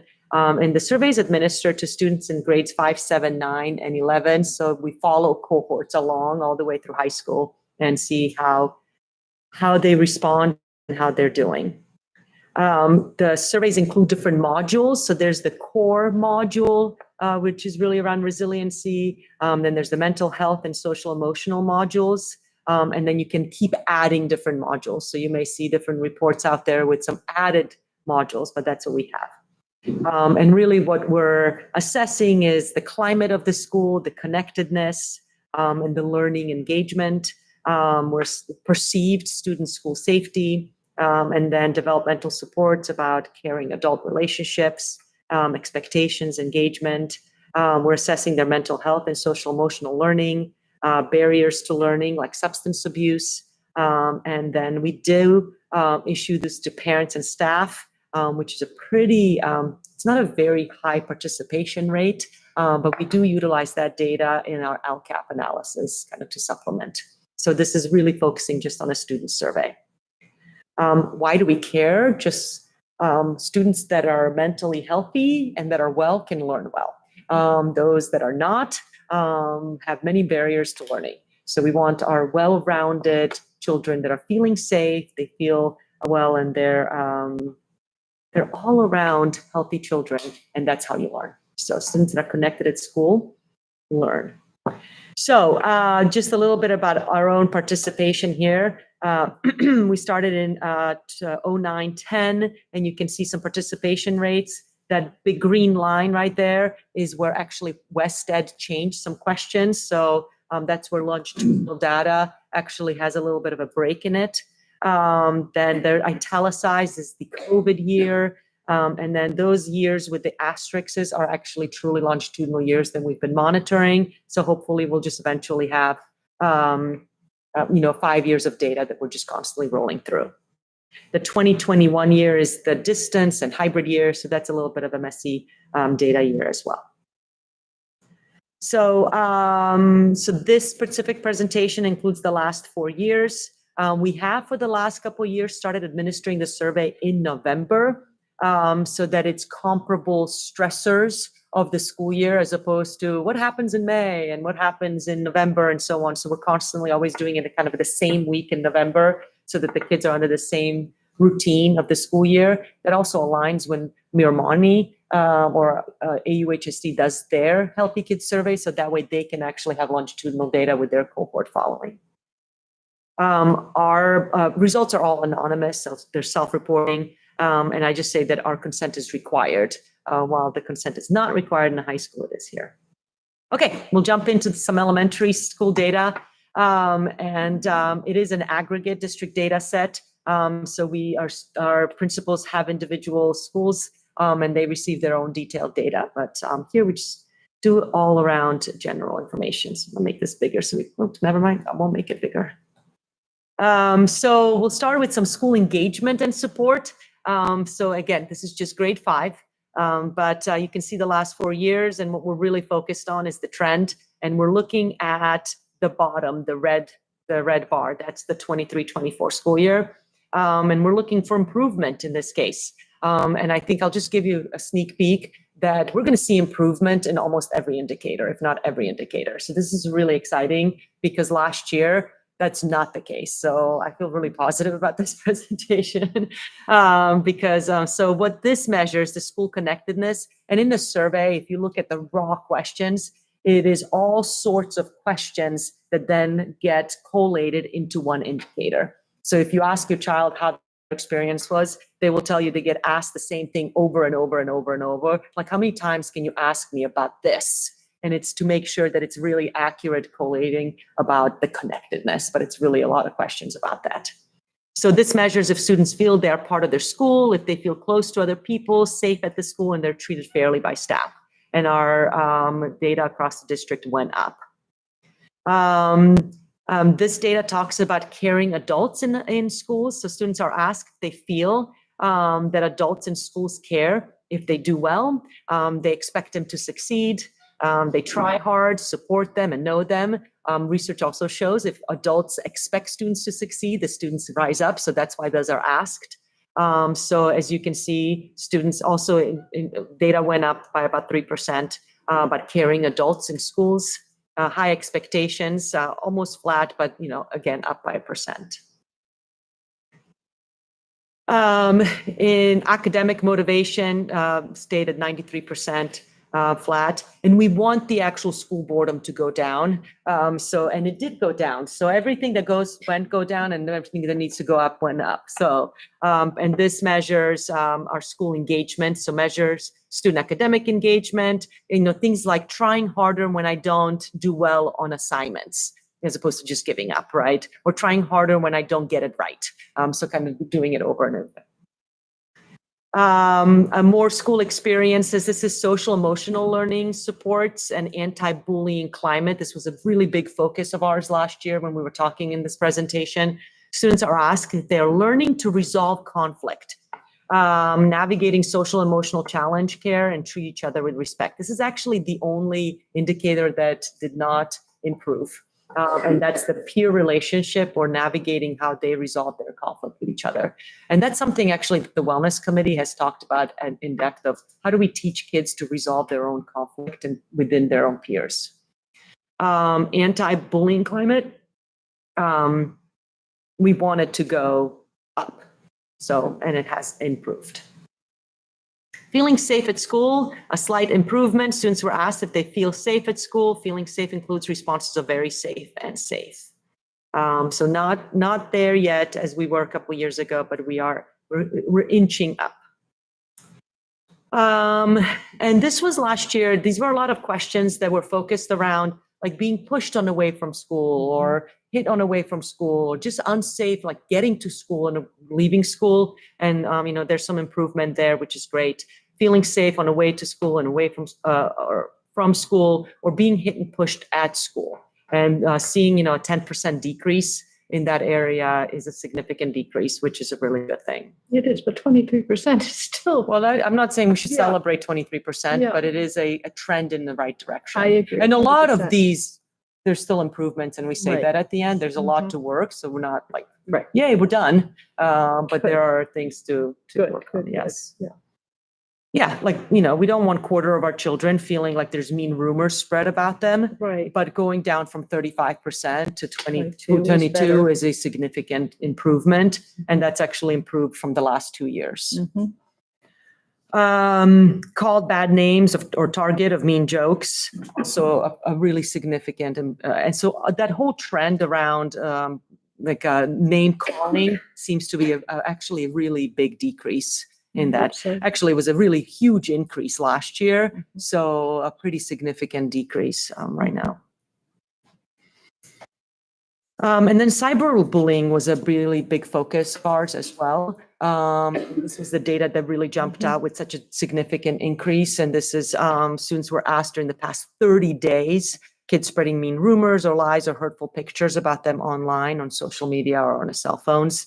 So that's also a good thing that it was a decrease. We're still not there at the numbers that were a few years ago. So there's a lot of work to be done. But at least we're lowering those numbers from what the jump that we saw. Okay, positive student behavior. So this was another thing that there was a big focus at our elementary school, or all of our schools, excuse me. Like the rule clarity, the norms, all those things that we had to reteach after hybrid learning. So more students feeling positive about understanding what the rule clarity is. They're feeling that the students are better behaved. So students are talking that the students are better behaved. Students treated fairly when they break rules. That actually went down. So sometimes, and we hear that in focus groups too, and like, no, there needs to be more punishment or more accountability, which as long as it's not them. Or students treated with respect, that number went up. So that's all around kind of school rules, what happens when they're broken. You'll see these questions are a little different at the middle school and at the elementary school. Elementary school students are asked about their frequent sadness, how they feel, if they're feeling those feelings of sadness over and over. And that was a really big jump for us last year. So to be dropping back to sort of those levels it's positive, going down to 9%. And then wellness increasing, those percentages going up. So that's the right thing to go. Okay, I'll jump to middle school data. So we don't have an aggregate number. We have one middle school. So it is all about OIS. So in our 7th graders. So school connectedness, again, same. The percentages are increasing. Students being, connected. More of them are feeling that there's caring adults in schools. And more of them are feeling that there's high expectations from adults in school.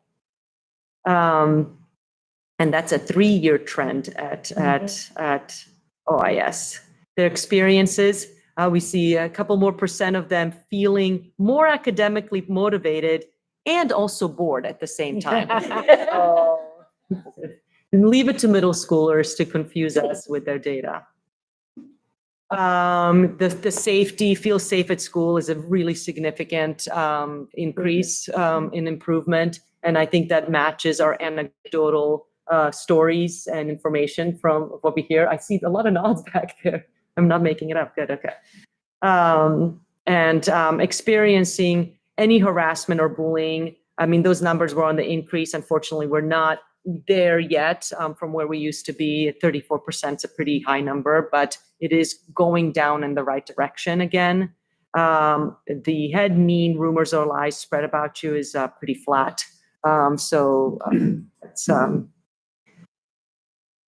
Yes.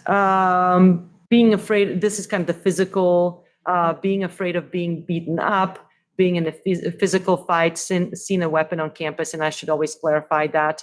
That involves like seeing a knife on somebody or anything that resembles a knife. It does not have to be, when we think weapons, they're not guns on campus.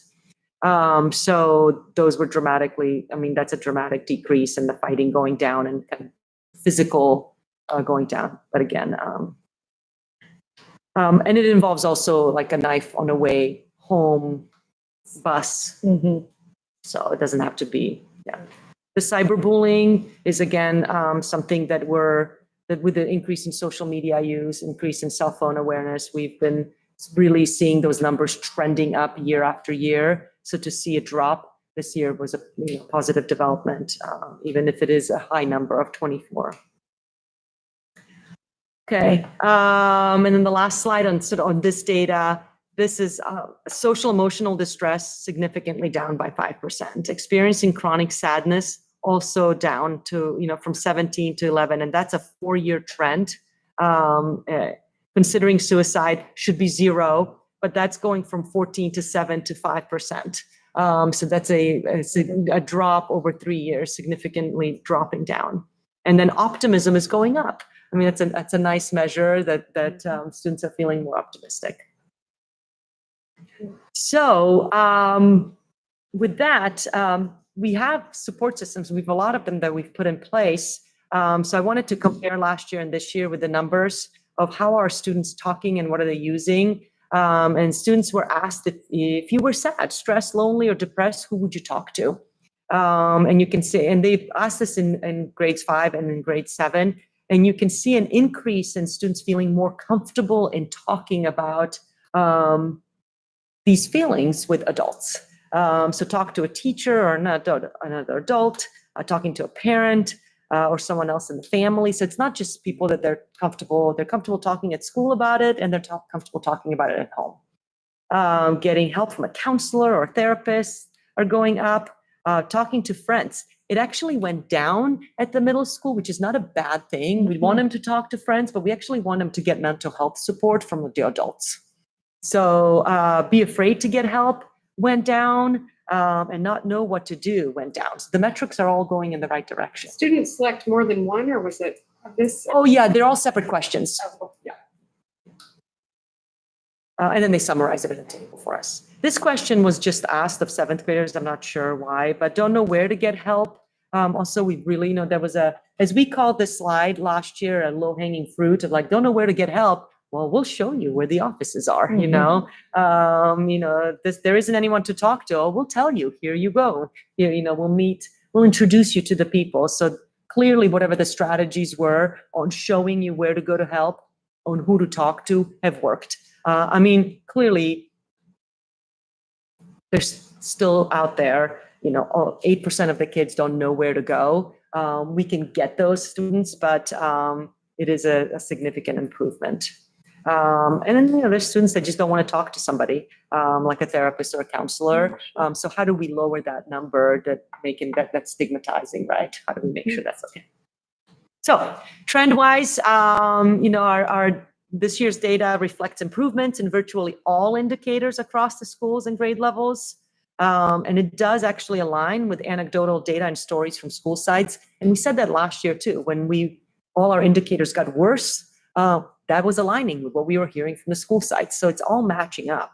Negative behaviors like cyberbullying, negative interactions on campus have decreased based on this data. Students report improved sense of connectedness, engagement, well-being. All school mental health and social emotional support systems are being used at higher levels, which is great because we have them, we want students to use them.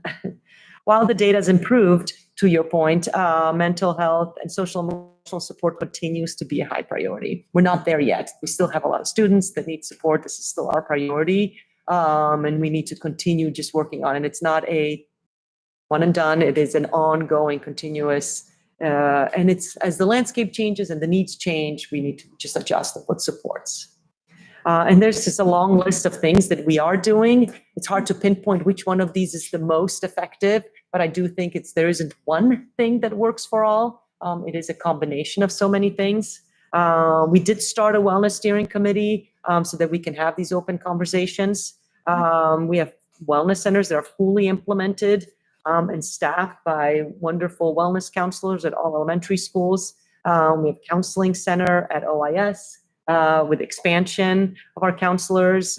We have intervention specialists at K-5 level for academic intervention. I mean, students that are struggling, that results in a lot of anxiety and depression. So that's a big thing. Second step, we did a little revamp. We added anti-bullying modules.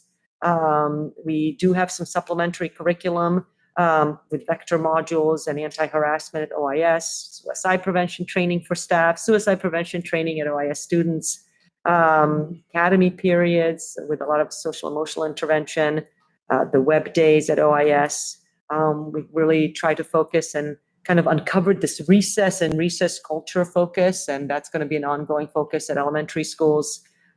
We've heard about the wonderful extracurriculars at OIS and what that does to students' well-being. Kicked off this year, professional development was all about positive student behavior and had behaviorist coaching. Our anonymous tip line is working. I think we still hear a lot more just in person, but it is working. And then we, this evening for renewal, have Care Solace as a referral system. So all of those pieces together, I think, are contributing to this. So we'll continue analyzing the data. We'll send it to the sites. Well, actually, they already have it. I think they're sharing it with site council, staff, parents. We meet with the wellness committee, and we'll continue looking at that.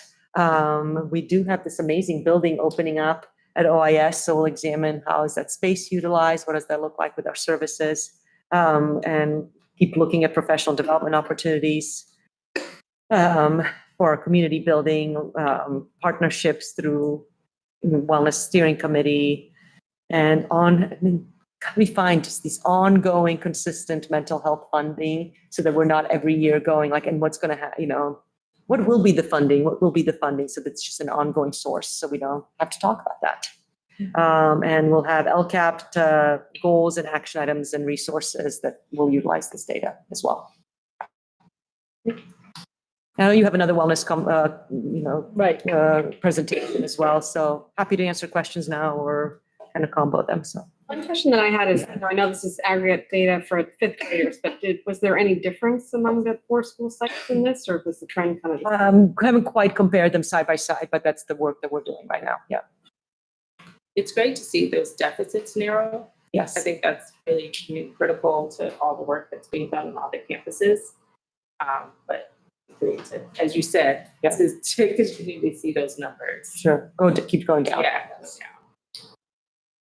One thing I noticed is that the participation rate for the fifth graders went up quite a bit. Yes. We think that could be part of the reason, the difference. I mean, I hope it's all because of all the wonderful work. Yeah. I have no doubt that was incredibly impactful, but I'm always worried. I'm like, oh, what else changed that might have, had such this impact? So do we have any sense for whether? I just can't pinpoint. I don't know.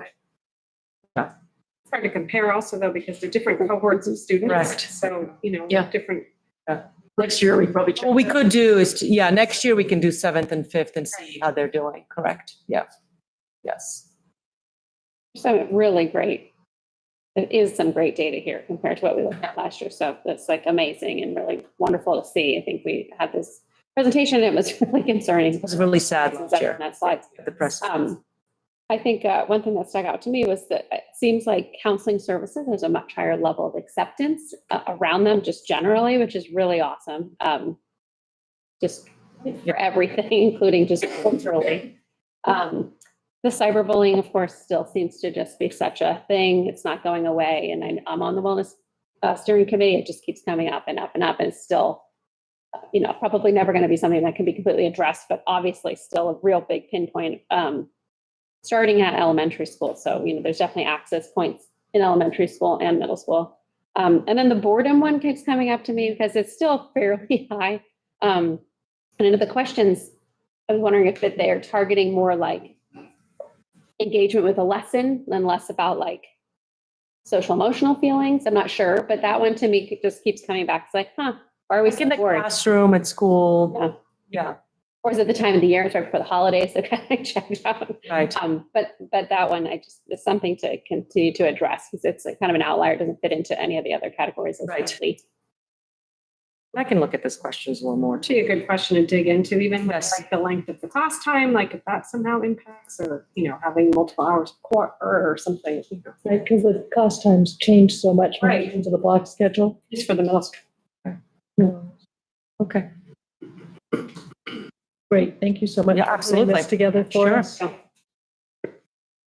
Okay, I assume there's no public comment. there's no public comment. Okay. On to wellness. Right. Exactly. I'm gonna go ahead and share. Yeah. Or let me, there are some bottles of water up here if anyone I needs. have asthma, you guys are probably all freaking out, but. No, no. It'll be fine. We're okay. Just want you to be. No one noticed.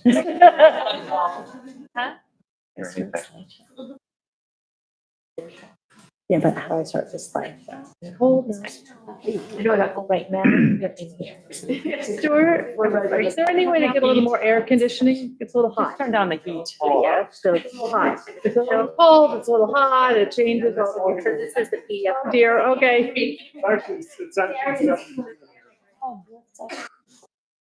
70. I've got Aida. Thank you. Andy too. That should look like Blanche is here. Have some water, everyone. Sorry, I just gave them all away. I'm sorry, I gave them all away. Coughing, I got worried. Okay.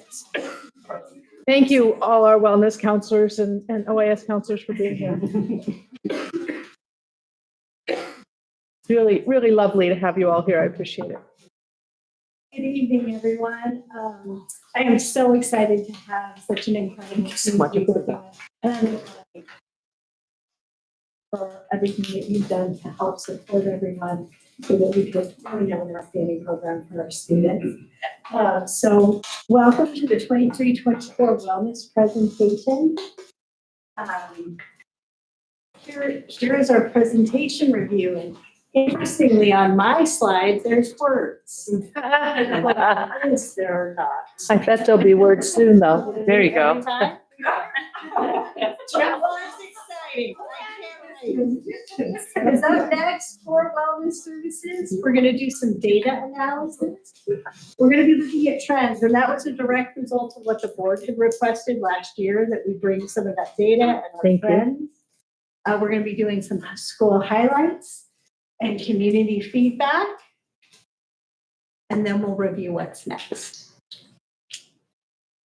Okay, I won't be fooled this time. We're doing an overview. I just want to point out that during the 21-22, that's when we added a third counselor at OIS, and it's made an incredible difference. And it wasn't a response to, after the pandemic, we really did see an increase nationwide. That's one of the things that I really want to say is that it wasn't just here in Orinda. These are conversations that have been happening up and down the state. It's the nationwide conversation about mental health and wellness. One of my yearly conferences is the Every Child Counts Symposium, and it shifted. Prior to the pandemic, it was very, very heavy special ed and a little bit of student services. And post-pandemic, it was 50-50 because the need was so high. Then during the 22-23 school year, our wellness centers were open at all 4 elementary schools, and I am so grateful that we have full-time staff at each one of our schools, and it has become an integral part of our school culture and our school community at every site. You just heard that the most recent California Healthy Kids Survey data has shown an increase in almost every area that we want increases: school connectedness, social emotional support, and safety at school. And the piece that Aida highlighted that I want to highlight as well is the percentage of students who feel comfortable getting help from a counselor or therapist has increased over the last 2 years. 13% in 5th grade and 14% in 7th grade. And that really is a huge shift for us, that we will continue that trend. So I'm excited that I have here to present with me. Again, I can always do the presentation, but I think it's really important to hear from our people who are doing the work with our students. And so I'm proud to introduce Heather Razor, Michelle Reese, and Travis Watson. If you guys want to come on up.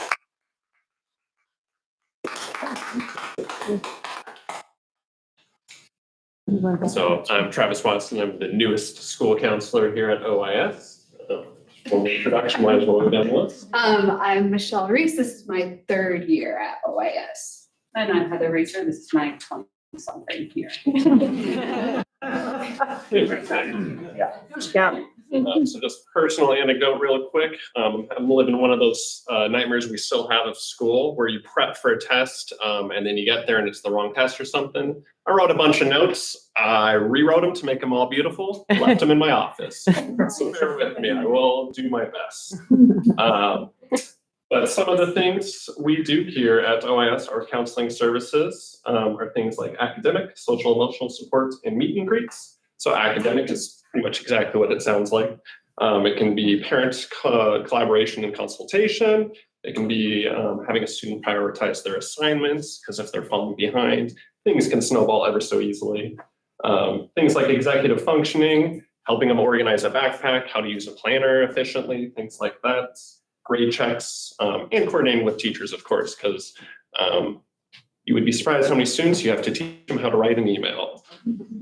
Things like SEL could be things like friends issues, could be family stuff, interpersonal skills. A lot of students are dealing with anxiety, so giving them some coping strategies for things like that. Any other SEL things you guys can think of off the top of your head? There's plenty. There's plenty. There's lots to do. And meet and greet. So I think someone said, I think it was you, Katie, who said it was awesome to see that people are feeling less destigmatized, or it's more destigmatized to get counseling services. I think a big part of that is we make ourselves super visible. It's my first year here, and I think I know almost the entire student body already, and I'm terrible at remembering names. Very visible. They know exactly how to get to our office. We go into the classrooms. We do academy lessons, but we'll get into all that. Yeah. And with the addition of the third counselor, that's when we started adding in these meet and greets, kind of like we're trying to follow the high school model of like all the academic counselors meets with everybody on their caseload. So we started that 3 years ago. And prior to that, it was really hard when you had almost 900 kids to be, and you had a 400 plus on your caseload to be able to meet with that many students. It was just impossible with 2 of us. So having the third counselor, we've really been able to maximize it, and having 250, 260 students is really. I mean, I'm very thankful because it was hard, but we managed as best we could. But now. It's awesome to be able to see as many students. That's right there with the national recommended ratio for counselor to students. It gets right there, which is 1 to 2 amazing. Yeah.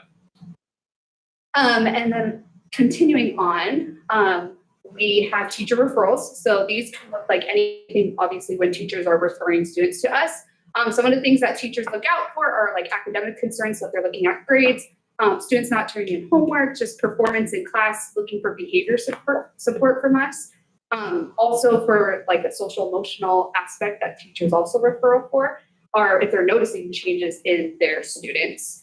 Concerning comments that are either said in class or said on campus, or also written in assignments teachers are letting us know about to check in with the students. And then also during our home-based academies, which we'll talk about later on in the presentation too, we talk about some sensitive topics, and teachers will be very observant during those presentations and let us know if any concerns come out from that as well. The next one is conflict resolution. So that could look like anything between like supporting if there's misinformation or miscommunication or conflicts between teachers and students. Also between peers, we're helping with that. And then just recently, I feel like I've been doing this a lot, is like if students are having challenging times like in the classroom, I kind of consider that a conflict too, just helping develop solutions, such as like one of the examples is I have a student who doesn't like running during PE. So working with the teacher to figure out, no, not just one, that's one that came up today.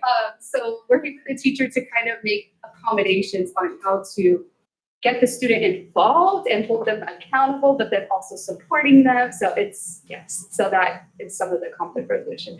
And then another one I'm going to talk about is peer mediation and restorative justice conversations.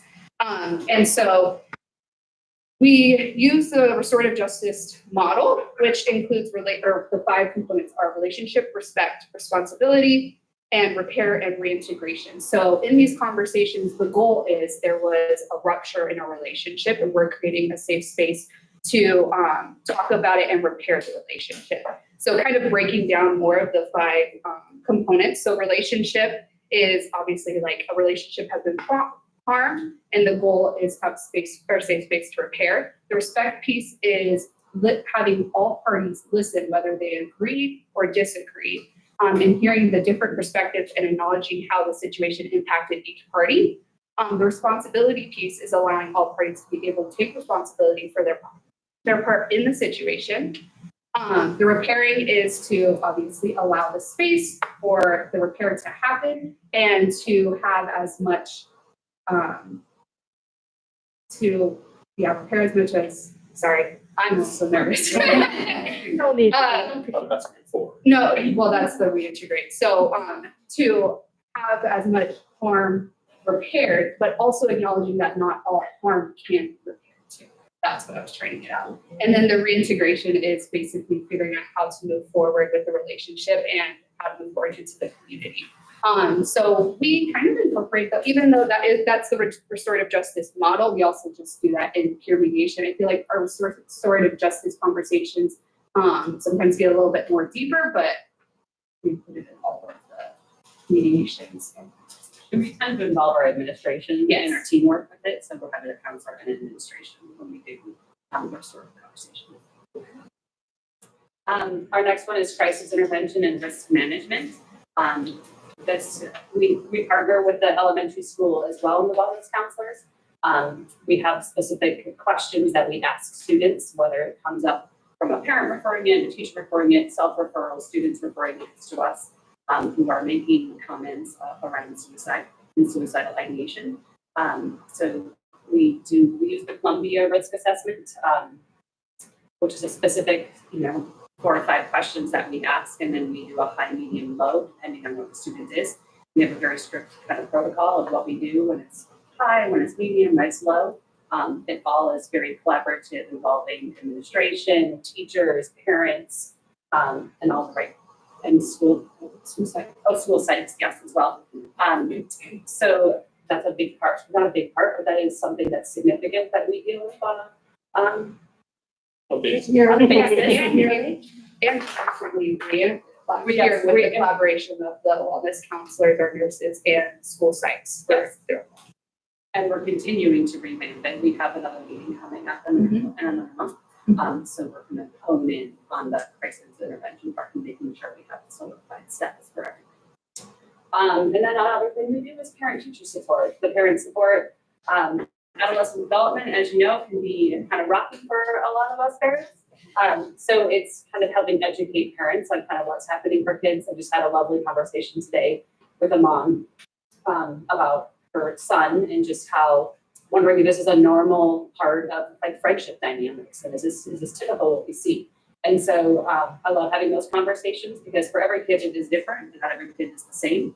And yet there is one thing that I feel like a lot of adolescents have is like when you come home, like kids had a full day at school and they come home and sometimes they unleash on us as parents. And usually it has nothing to do with us and whatever work's going on for us. And so it was very heartwarming to this mom to be like, oh, okay, so this happens to other people too, not just me.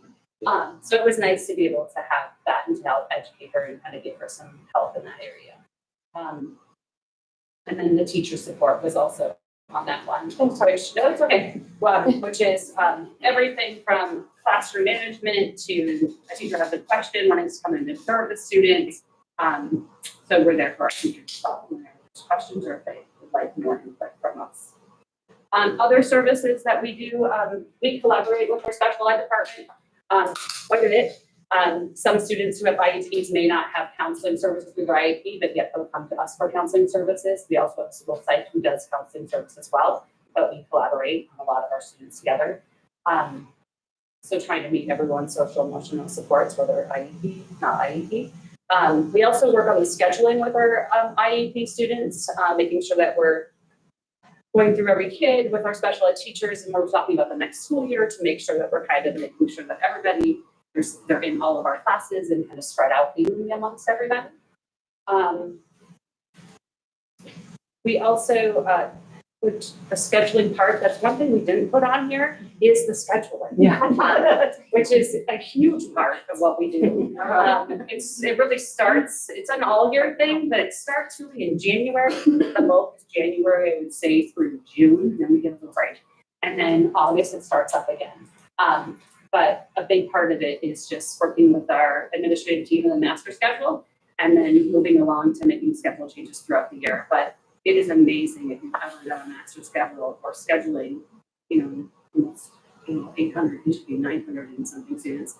But there are so many details that go into it, and making sure that every kid has a class, and we're separating kids that need to be separated, putting kids together that need to be put together, making sure that teachers don't feel super overwhelmed with the caseload that they have. But it is, we feel very strongly that we want to spend a lot of time doing that so that we can make all parties kind of feel like these are the best choices for everybody involved. Sorry, we have a lot to say. We also do transition meetings from elementary school and middle school and high school. February, March, we meet with our 5th grade teachers, our wellness coordinators, our school sites, and our principals to discuss incoming students' individual needs. Then in April, we accompany our web and leadership students over to the elementary schools. They give a presentation on the day of the life of what it's like to be a 6th grader. Those are happening right now. Always fun. The end of January, February, we assist with the 8th grade field trip to Miramonte, which is a kickoff for registration and enrollment for the Occoquan School District. And then in April, which is coming up next week, we're meeting with the high school counselors to do the same type of transition, to talk about each of our individual students and their needs. We also are the 504 and SST case management. We all know what 504 is. Yes, so I don't need to explain it all. Okay, great. And do you all know what SSTs are? Yes. So we manage all of our 504s and SSTs. So I won't go into too much details about that, but we have annual meetings. And then we do have SSTs, and then we do follow-up interventions afterwards to see, are these interventions working, or do we need to go down the road of 504 or potential special assessments? School refusal and class refusal. I believe that we do have those. However, we work, it's a long process of what we do. I'm going to list off all the different things we do in regards to school refusal and class refusal. We work with parents and guardians to establish what the concern potentially might be and try to problem solve it first. We always loop in admin and teachers. The student has an IEP, we involve the IEP team. Sometimes it's medical concerns, we involve our nurses. We try to work with outside agencies. They might already have a therapist in place, so we tend to get rooms of information to work with them. We also are working with the students to create a day, like, hey, can we do a half day? Can we do a couple periods here and there? So we're really trying to hone in on what works for that student. We do check-ins after sometimes every period just to see how that student is doing. We do reward systems, and we work with parents on that to try to get kids to collaborate with us. We do timed breaks when there's difficult moments throughout the day. We meet with students and families sometimes out in our parking lot because sometimes the kid doesn't want to come in the door. So we go out there and try to, for lack of a better word, to wheel and deal to get them to come into school. And then on our more severe cases, we sometimes have to move to home hospital care and or make recommendations for special ed assessments. So it can be an involved process. But I feel that, we do a really awesome job at trying to work with all of our kids in that regard. And the next is our wellness center, which is projected to open, I don't know, in a couple of weeks. So here is our student services building, which is comprised of our main office area, our administrative area, our registrar, our nurse's office. We have a new staff kind of wing area that has the staff room, they have the teacher workroom in there. In addition, we have the counseling office, and then connected to the counseling office. And if I Oh, could, you please plug. I just would, a huge thank you to our parents in the community for the support of the new building and making it possible for us to have this space to work with our students. Thank you. So this is a picture of the wellness center. It's one big room. What you can't see at the front is kind of like a little, like cupboards and little kitchenette area, sink and such. So right through the door, on the left-hand side there, and there's a window into Mr. Thatcher's office. And then a door that goes into the waiting area of the counseling office specifically. What we see and people always ask me, well, what's the purpose of a wellness center? And it kind of goes back to what we talked about a little bit. I think you touched on it, but just really the prioritizing the holistic health of our students. And so the wellness center is an extension of the counseling office. And what we're hoping to do is to basically promote the physical, mental, emotional well-being of all of our students. And by providing them with more accessibility and things in the wellness center, we're hoping that we can offer more different types of counseling services, health education, stress management.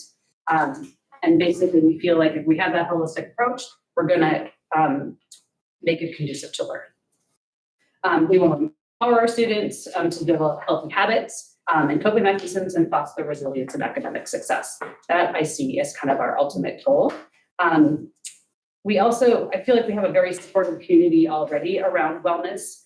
And so we really want to continue to see our students feel valued, forward, cared for, which will, in our opinion, enhance the overall feeling of the campus culture and student satisfaction. Our vision for our wellness center is kind of multifaceted. We are hoping to do various different things. So right now we do our academy lessons, which we'll speak about in a moment, but ultimately we want to do like maybe pull-outs from those when they have questions and answers for kids who want more information about the certain topics that we discuss. We can envision using those during our brunch and lunch times along with different types of groups, whether it's mindfulness, art therapy. We want to partner more with outside community agencies, specifically whether it's yoga, therapy, dogs. We also want to work with Miramani because they have a wellness center and we can utilize resources from them. We talked a little bit about the brunch activities. Also, we want to have more resources for our parents. We have some now, but we see expanding that for our parent community. And then also specific individual and group counseling for kids who really need that more social emotional support and maybe don't need the academic, but need this at this moment.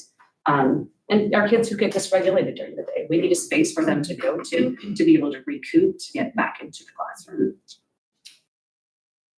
I think I hit the home. I have a lot of information to give you. Can I ask a quick? Yes, that's please. Okay. With the wellness center, I mean, I know at Miramani, they have an intake person there that kind of, do you foresee that at OIS as well? Just kind of.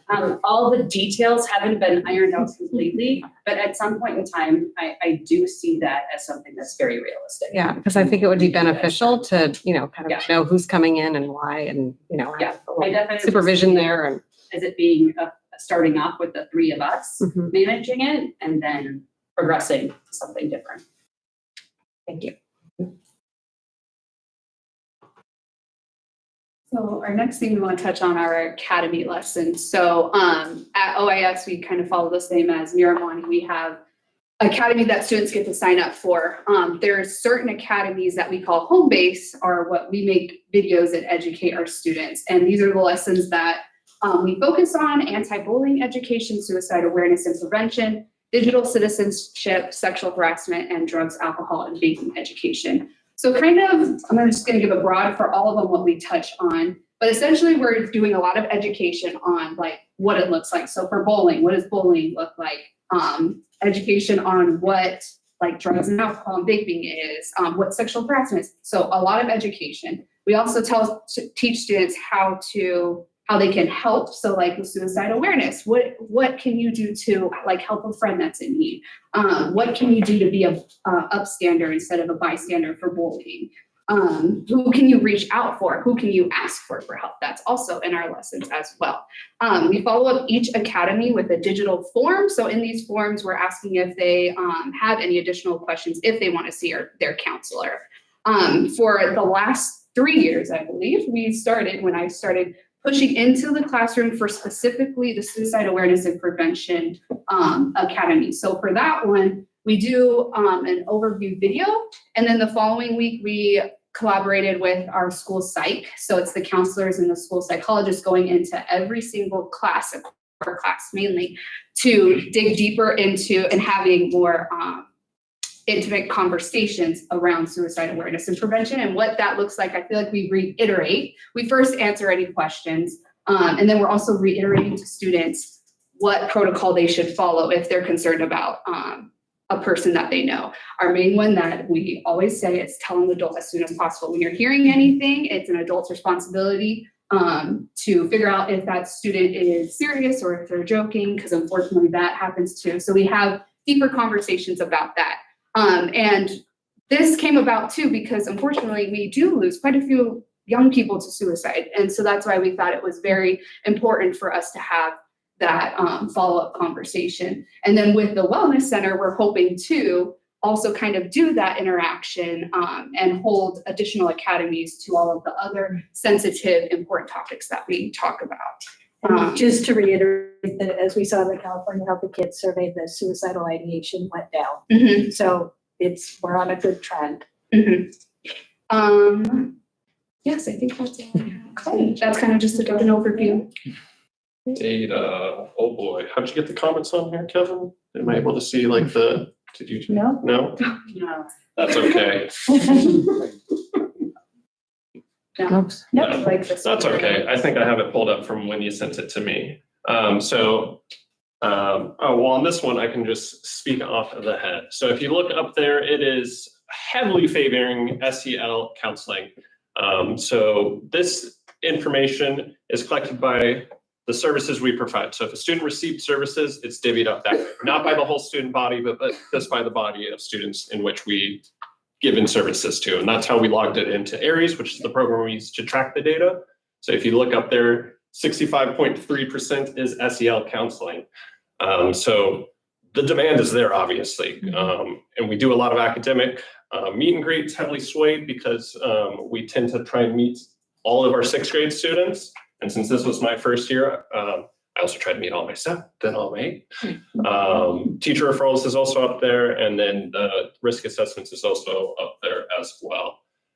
But just kind of on that SEL counseling, how heavily swayed it is, I think it'd be beneficial moving forward to collect data. I think our team's going to get together and kind of make more specific categories to put that under, because that could be broken down and tracked a little bit more specifically, which I think would be great. And we'll talk about that a little bit more with elementary. Perfect. Yes, exactly. Yeah, I didn't want to get ahead of myself there.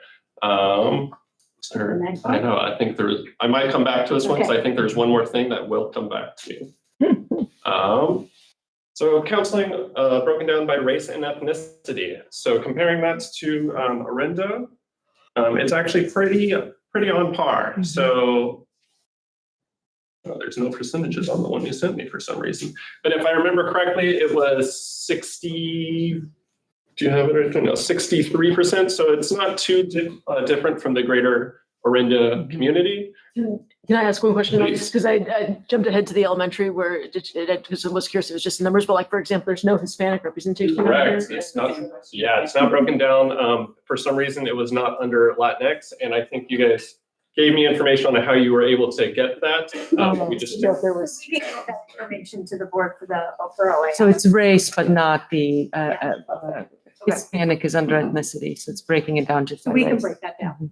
Yes. It's a separate question. It was just Okay, the way- on the elementary version of this, it had You took it. I know. Yeah, you have to do both. Yeah. I'm mostly obviously just worried if there are certain. No, yeah. Making sure that they're not I'm missing. glad you brought that up because I was forgotten to touch upon that. And then when they get to talk, they will discuss how they got that data. Unfortunately, we were unable to collaborate in time to get it onto the slideshow, but as Karen said, we will be able to get that We will data get it. for sure.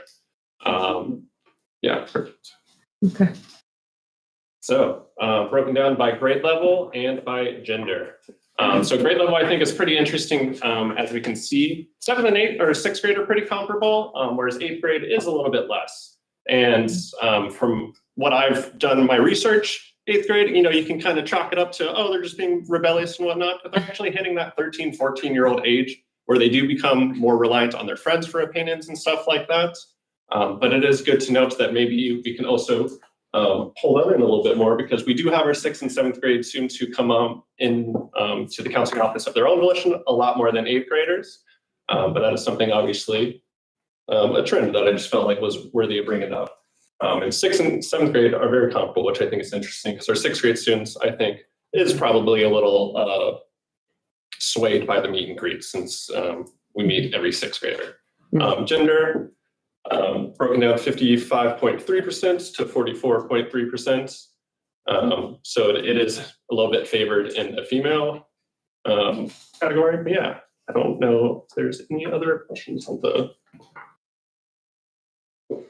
And then we took a look at the LCAP feedback from students, and I pulled all of the community of belonging, areas of strength data, and it would have been pages and pages and pages only about counselors. In fact, I almost put in a slide that said counselors, counselors, counselors, counselors, because I counted up how many times they just wrote counselors. And then I thought, a bit much. But I won't read it all to you, but I do want to highlight the first 2 comments. Counseling is extremely strong within OIS. Counselors are extremely understanding and kind and have the ability to speak to one at any time. And then going to your counselor is very normalized, which I think this is a good thing for any kids who could be struggling with issues, but were once embarrassed to go.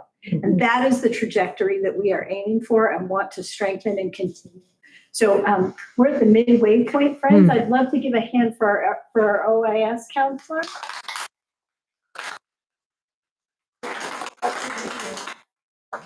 Oh, I'm so sorry. And now, then they're going to tell us what's next. So what's next? We want to enhance our data collection in order to further guide our counseling practices. I think this also goes to with our SEL being able to kind of document more specifically what students are coming in for, so we can also figure out what other interventions we can incorporate with our counseling practices. And then reassessing and expanding our academy curriculum. Exploring partnerships with outside agencies is a really big one that I'm excited to incorporate. And then opening our wellness center, which is to come sooner than we think. Thank you, guys.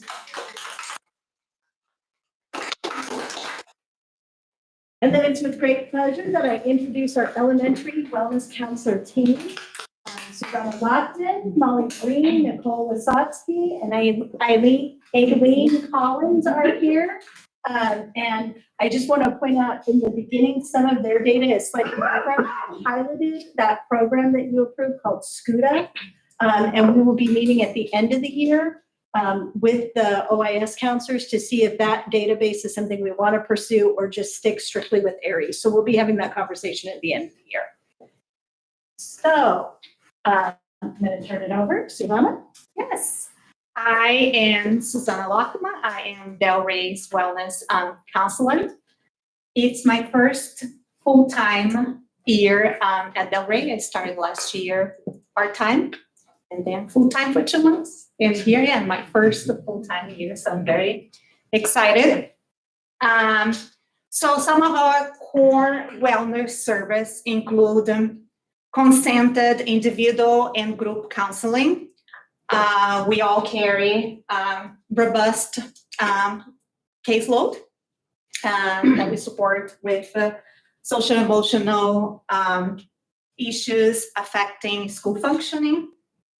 We all do lunch bunches, which is a great, more informal opportunity for more student-led, I would say, opportunity for students to connect and build positive social skills that they can be under our supervision, our guidance, and then the hope is that they carry that to outside of the wellness center.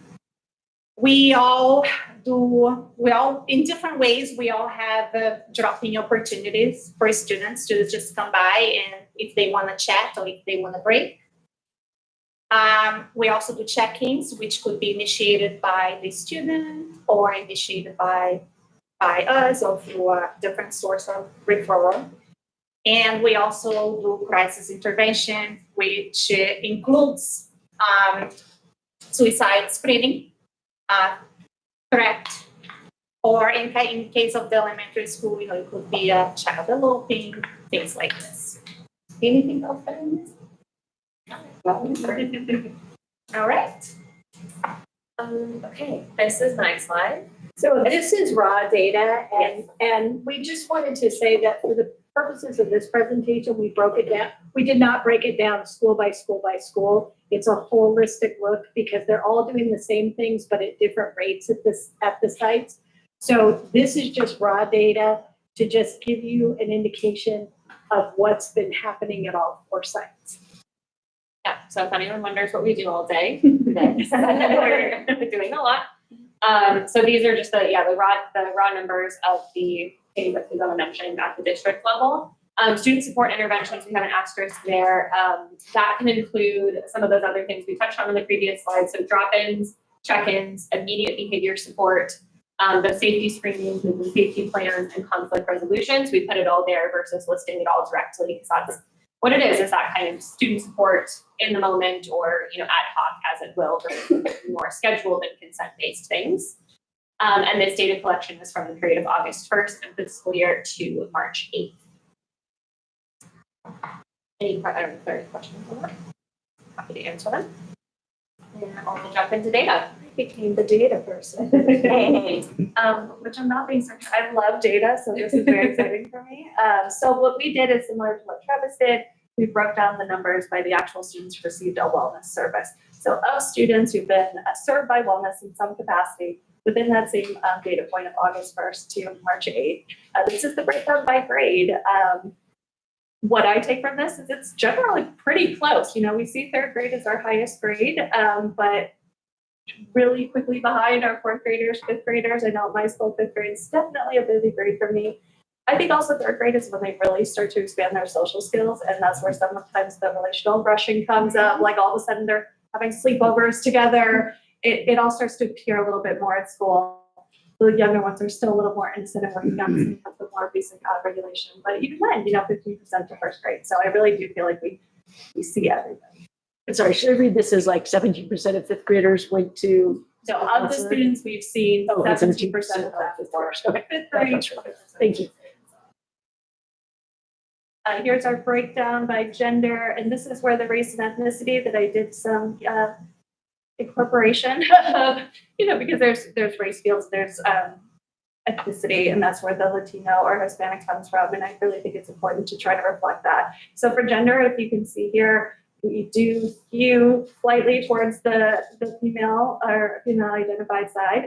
But again, this is a number I'm pretty proud of. I wasn't sure what it would appear as, and I still think it's pretty balanced, especially in comparison to what our population looks like.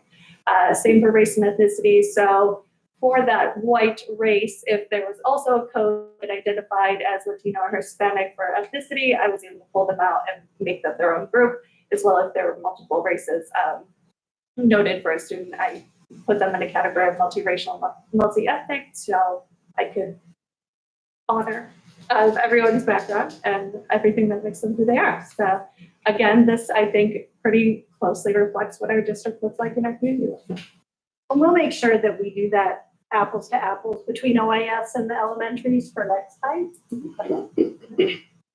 This was the data that we were able to get from SCUDA that OIS didn't have access to. So again, we'll have that conversation at the end of the year. Yeah, so this is our wellness referrals. The reason we have it sort of bucketed out is in SCUDA, we usually have to choose kind of a primary referral source, but really there's main buckets, right? We get referrals from teachers, staff, Faustina and I work really closely together. Our after school program is definitely part of, helping us connect. They really know what's going on, basically. parents and caregivers, students are really proud, they really advocate for themselves. I forgot to bring up here just my stack of, they can leave drop-in notes for me, and it's about this thick. So they know where to come and how to get me, even when I'm not there. And then peers, people come in and say, you know, my friends have a hard time, will you check in on them? Over here on our chart, there is a other category. That is where our technology comes in. Sometimes we get alerts to our securely embark systems that let us know that a student's been searching or typing something that could be concerning, and we check it out. And that's me. That's Nicole. Coffee, my coffee soon. So what can we see? Well, we see social issues like peer relationships, we can look like support for students navigating friendships, conflicts, difficulties, coping, how do I handle things, what's coming up, what's happened, what tools.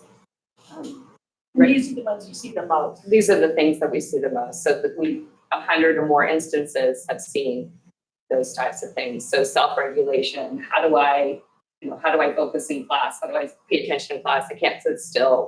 What kind of tools can I use? Anxiety, perhaps support around that, understanding tools also. And then of course, behavior concerns, big emotions. What do I do about all these big feelings? The other things that we see are self-esteem, always something that can be built on that one. Conflict resolution, how to navigate, how to handle, when those big feelings come up with friends or within class, what do I do? Conflict resolution, academic progress, how do I do my best? What does it look like? What does it feel like? What does it feel like when I'm doing my best? How can I duplicate that again? Lots of kids would like to know how. So family issues, interpersonal effectiveness, those types of issues we see, thank you. Grief and loss, attendance. There's attendance issues that we do see students for. We like them here. We like to get them here on time. That's always a bonus, and we like to help them figure out how to do that. Transition management that we see, perhaps supporting areas of how do we move from one amazing, exciting activity to one that I may be not so interested in, but still remaining focused and being able to do our best. So that's reasons that we see those kids. So those are all the issues that we see that are trending currently. And these categories did come from our entries into SCUDA. So this was from our options that we were given within Profit on SCUDA. Yeah, the advantage of SCUDA is that we can really cut down, see what the trends are, and more clear. Yeah. Any questions on this one? This is amazing data. A lot. It's really important. I appreciate all of this, the work that went into crunching all of the data and providing it today. So being able to look at something like that allows us to be able to respond to something like that. It also helps us focus our energies. On what we're doing the most and because so frequently you'll have an initiative and you put your energy in something you think is where it belongs, and it's not the thing that the students need. So this is very helpful. and with the trends, you see it changing month by month or season It's by real season. time. Yeah. Yeah, it's real time. So you can pull it up at any time and see where you are. You can also put the stipulations in there of what time from what time do you want to see. So you can see really clear snapshots of when they go and what they're trending. It's great. Additional wellness support. So we talked about all of those, individual, group, all those other things we do. We do other things even more than just that. So we also do various types of recess support at our different school sites, kind of based on what our school site is, what our needs are and what the population looks like and what our principals are looking for. So recess support, if we pop out, could be lifetime conflict support. If I so much as walk to the bathroom during recess, I am involved in things, getting pulled into things, helping support in the moment, which is great that we're able to be there. Parent newsletters, we try to sync up at least one of our newsletters. We sync up with our principals' newsletters every other week, and we try to make one of our newsletters match with the character trait of the month to build and deepen that knowledge. Some tips for parents, just try to connect those pieces of what the students are hearing about the character trait in the other parts of their day.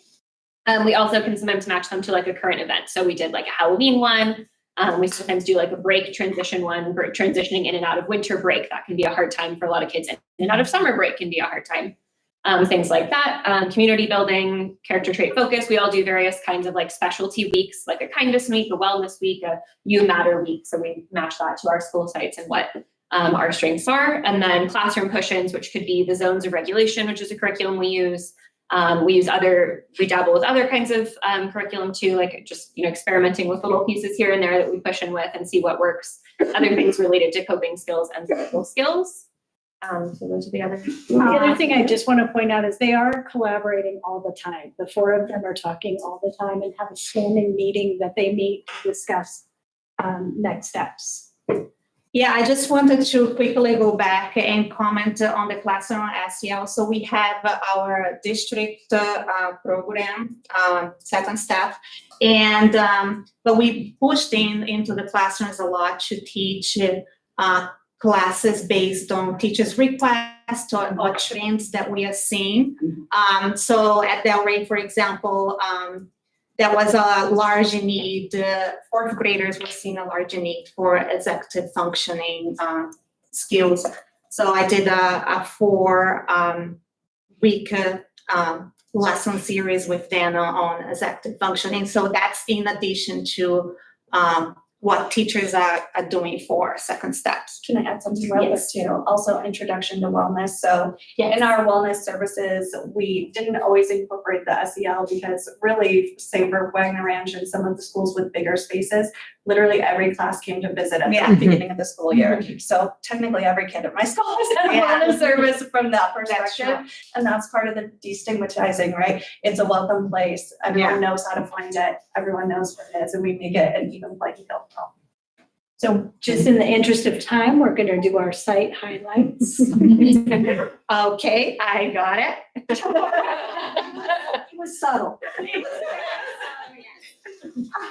Okay, so at Delray, we are so lucky to have such a large, beautiful space.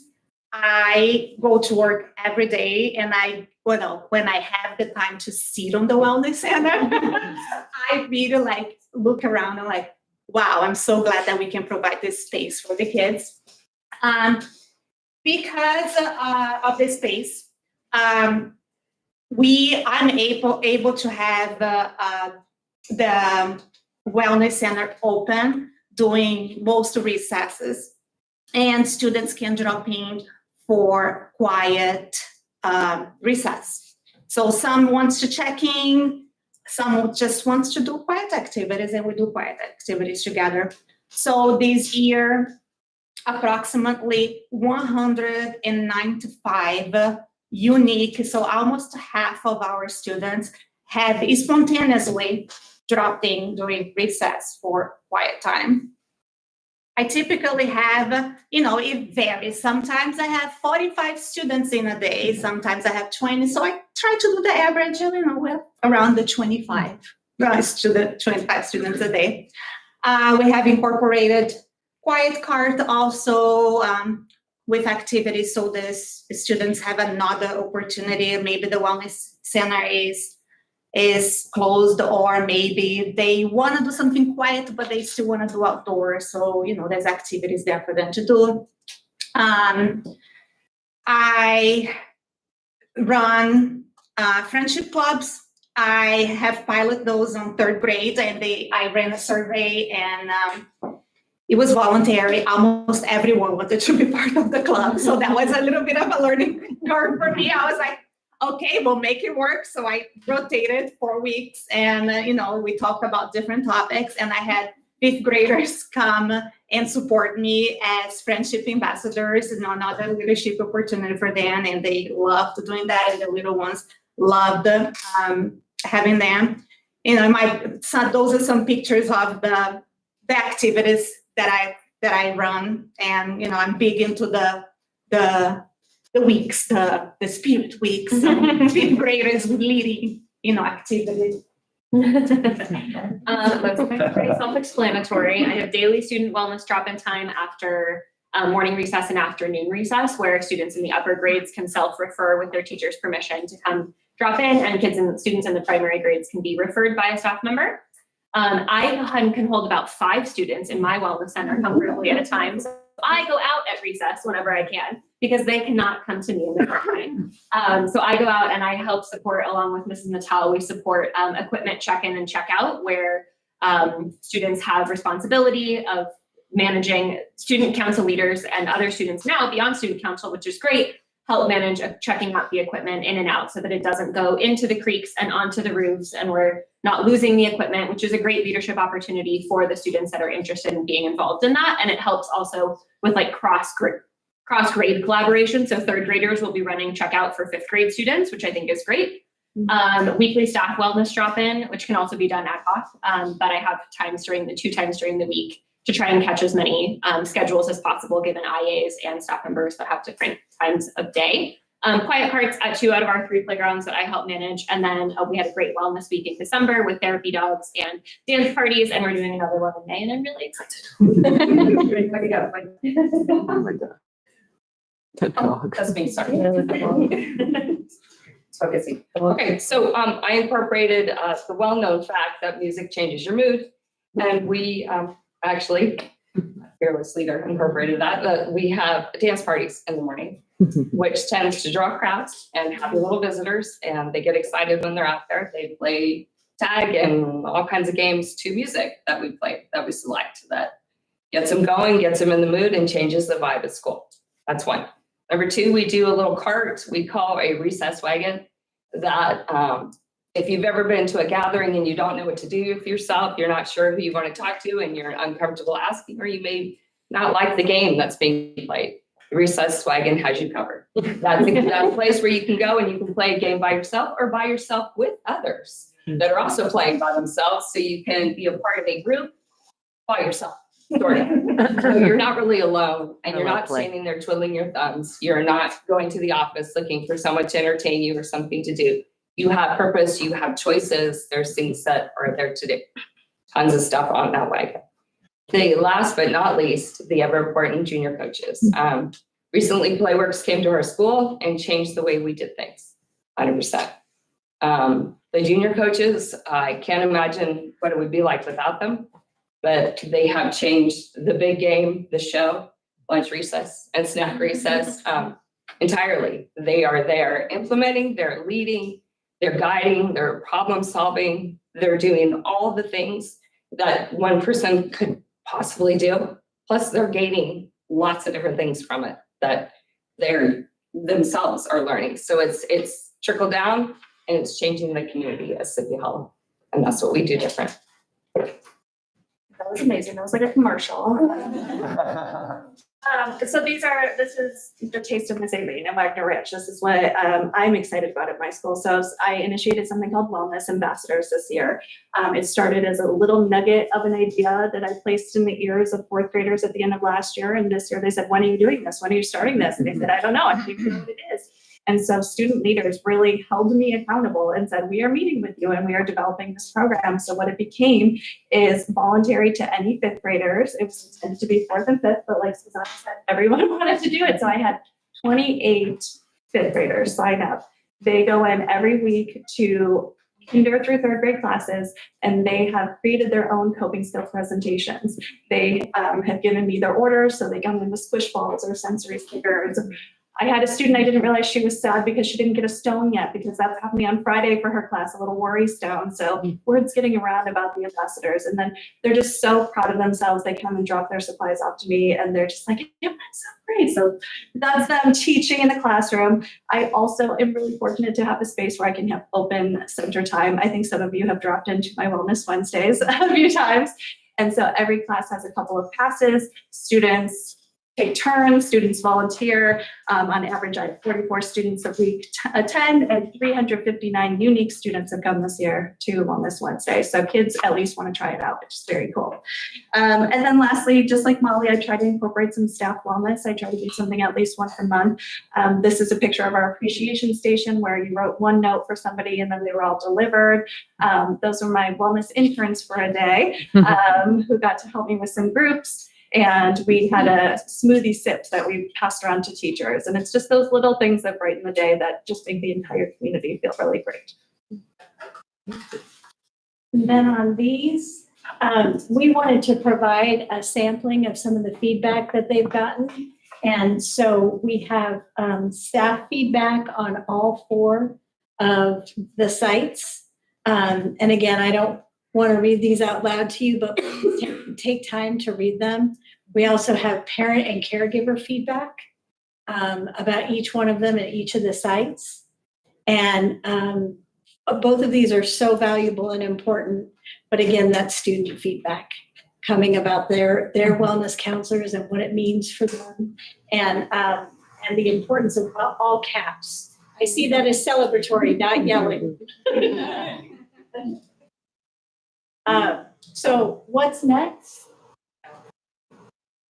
And out of respect for time, we do train the junior coaches. We don't just, we train them. We meet with them once a week. We teach games, we brainstorm, we problem solve, all of the things. So what's next? Continue data collection, absolutely 100%, because it helps us do best practices for sure. Awareness and prevention. What is predictable is often preventable. So us being able to respond to that and work to stay current with trends, yet being aware to and able to pivot when needed is really important and crucial. So we're continuing with that. We want to continue with communication amongst wellness across the board, because that helps us work faster and smarter as opposed to harder. Because, if I'm dealing with something and Michelle is dealing with something, we can problem solve together and help the whole team instead of all of us trying to create the wheel ourselves. So that's what we're going to continue to do. Family engagement, that's something that we were thinking and going by the feedback that we've received, to work to understand parents retrieve and receive information through various outlets at various times and may not fall within the 8 to 3 time period. So being mindful and creating opportunities for each family to engage. And then parent education workshops, creating, vetted and valuable resources within the community, or being mindful and respectful of the wide variety of schedules within the community to allow parents to be involved as well. And then exploring community partnerships, what experts or organizations, I heard OIS speak to some as well, that are within the community that we could partner with, that would build that support, that would, breed the experts and maybe answer some of the questions that would help. So we could all work as a, smarter team and support each other. And that's what we're hoping to do next. Okay. And with that, I want to thank everybody for listening to this, what I hope you felt was a robust presentation. I took the board's directive to heart. This is what our counselors do is complex. It's multi-pronged, it's multifaceted. It's not just one thing, it's not a package. And so I thank you so much for your time tonight. Are there any other questions?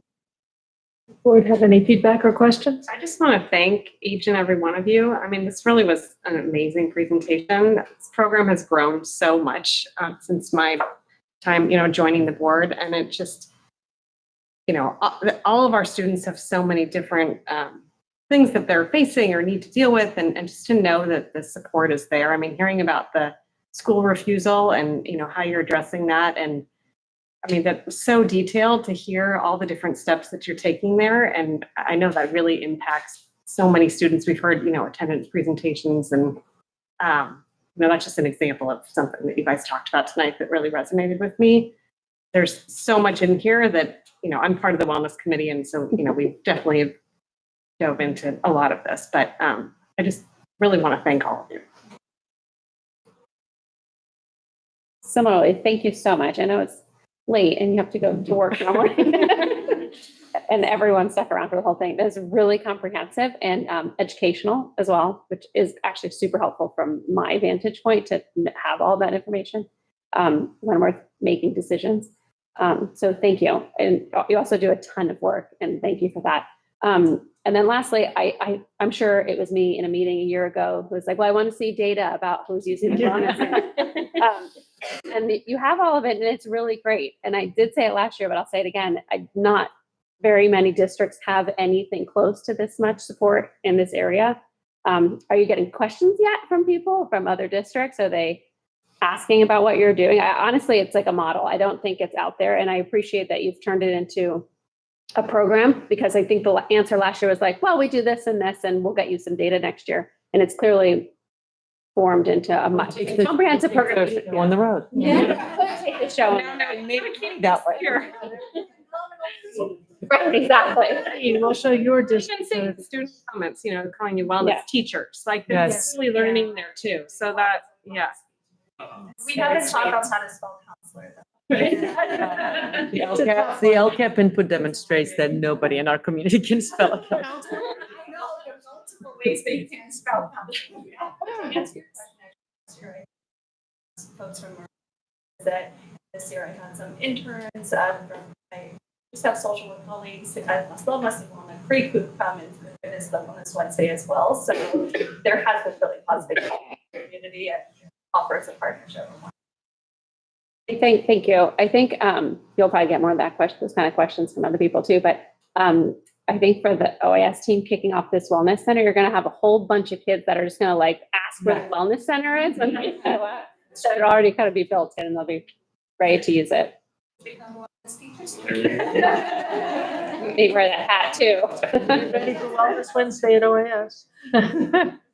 I'll just add to that. I mean, I think you've heard probably from everyone here how important we think this is to the overall educational experience, and just seeing, I mean, obviously you guys do this every day, but just seeing all of your commitment, of being here this late, and sharing all of this with us is wonderful to see. And, it really does, I mean, between the data that we saw in the prior presentation and this, I mean, improvements are not always a straight line, and it won't be like there's going to be some years where things go different directions and such situations, et cetera, but very cautiously optimistic that all of this work is paying off. And we look forward to continuing to see, that show up in our kids. So thank you. Yeah, I just want to echo everything. Thank you for your critical work. Thank you for all you do to move our students into the right direction. I think that's so critical, very important to help make our district successful. And it aligns so well with our goals for the mission and the mission of the district and for our own board goals. So thank you for tying all that together. And my one concern is, what happens in the summer when we don't have you all, for the kids. And so, but other than that, I think this is really lovely. So thank you. Thank you so much. Great. We really appreciate your all being here and all the work you do every day. So thank you. Why don't we take like a 5-minute recess? Thank you all. Thank you. Thank you very much. Let's move on. Are we ready? We're ready? I muted everything. Okay. So the first item under Measure E&I is a contract with MDC Low Voltage Systems to install district-wide network upgrades. So yeah, at the March 11th board meeting, the board of trustees approved a proposal from MDC Low Voltage Systems for district-wide network upgrades, district-wide camera system installation, and the PA clock speaker upgrade at Orinda School. This is the contract, and staff recommends approving and ratifying the contract with MDC Low Voltage Systems. Great. Anyone have any questions? Is there any public comment? Would anyone like to make a motion to approve item A, the contract with MDC Low Voltage Systems to install district-wide network upgrades?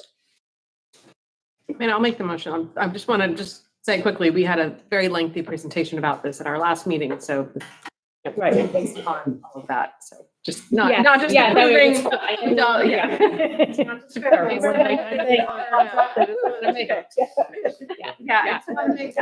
for the record. point, Yes. good point, Okay. yes. With that, I will move that we approve and ratify the contract with MDC Low Voltage Systems to install district-wide network upgrades, district-wide security cameras, and clock speakers upgrades at Glorieta. I will second that. This is Eve. Great, all in favor? Aye. Any opposed? Wonderful, the motion carries. Item B, the proposal from Bay Alarm to integrate and program the new intrusion and fire alarm at the Student Services Building at OAS. This is very similar to the Sleepy Hollow MPR project. The devices and the fire alarm and intrusion alarm systems are installed by the contractor. They need to be integrated into the existing bail alarm system. So that's what these proposals are for. The fire alarm system is integrated, up and running, very good there. The intrusion alarm, we're having a few hiccups here and there. As far as the integration that they're trying to work through, we should have answers by the end of the week. Is this impacting part of the reason why they were not able to move into the new building over spring break? A small part of it, yeah. Anyone else have any questions about this item? No, it seems like something that has to be done, obviously, so Yeah. therefore no question.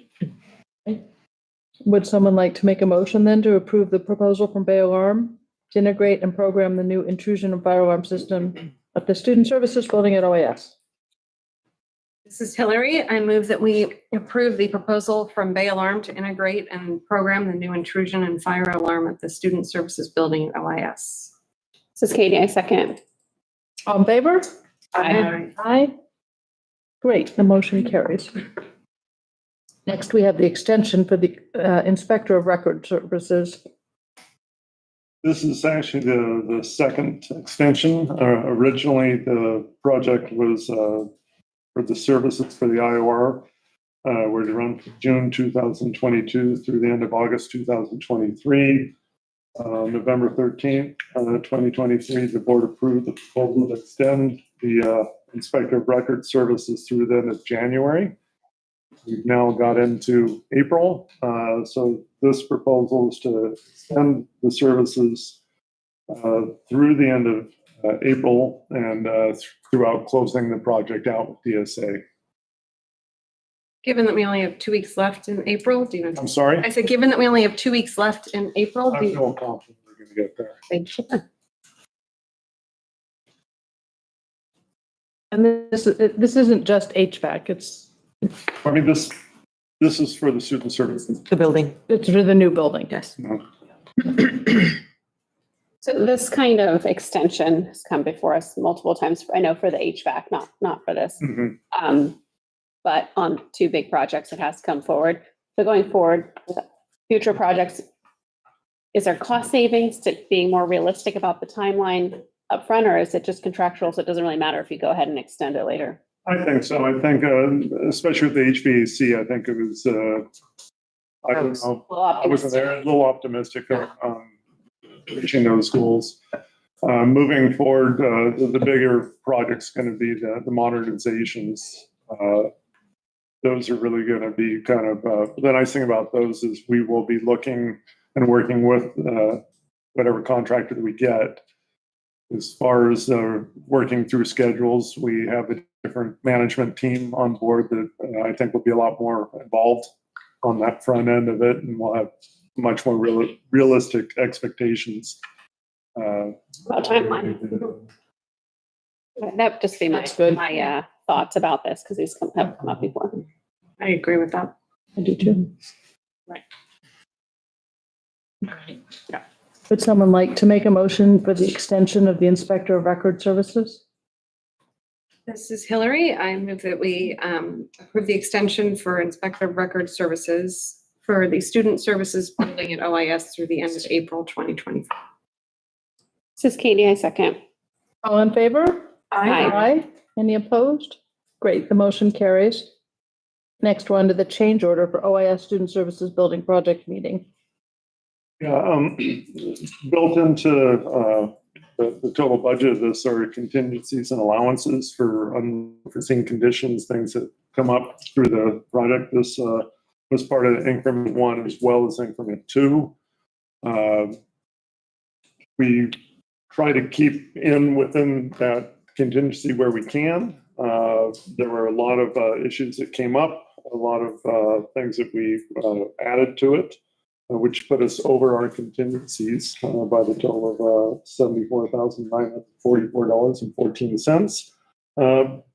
Really, the biggest part that kind of pushed us over was a lot of the asphalt work that had to get done. That upper parking lot was the laydown area for a couple contractors. It really got beat up.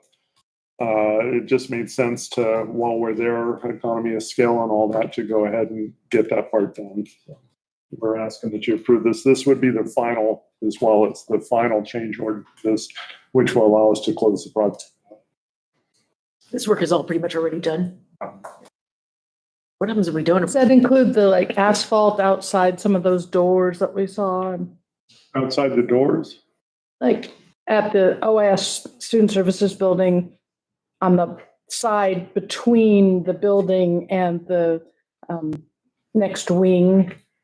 There was some asphalt work that looked like it's still. No, that's been done. completed. That's all been Oh, yeah, completed? that was completed a while ago, yes, yeah. That was really the asphalt work around like actual, the circle, the driveway, the black parking, yeah. Area that was. Yes, all- the parking Okay. lot, all those, yeah. Okay. Yeah, the science. Yeah, it's really the surrounding area, Mhm. I mean, around the building, Around the building. where all the like machinery's been driving over and. I see what you're saying. Yeah. Yes. Okay. Yes. This doesn't include our next phase of the project, which is dealing with the six, like the. No, the old one. no. Which, that's a separate funding, Yeah, no. I mean, It's a separate separate- allocation. Right, but this will close it out completely. This. Yes. It's not the one building, but Yeah, not the, right. Correct. This is closed Phase out of it. with the contract. The contract. So does this mean it basically came in on the budget with the contingencies, except for the 75,000? On a pretty large project. Which is pretty minimal. Exactly. Look at the size of the. Compared to Yeah, Sleepy that's what I'm- Hollow, I mean. Really pretty proud of all we got done within that money. Any additional questions, or would someone like to make a motion to approve the change order for the OIS Student Services Building? This is Hillary. I move we approve a change order for the OIS Student Services Building project. If I second that? Great, all in favor? Aye. Any opposed? Wonderful, the motion carries. And thank you, Stuart. It's great that that building's, so when do you actually think the move-in might occur? What's the plan? So there's three things in my head that have to happen. One is obviously the intrusion alarm. We want to have that up and running.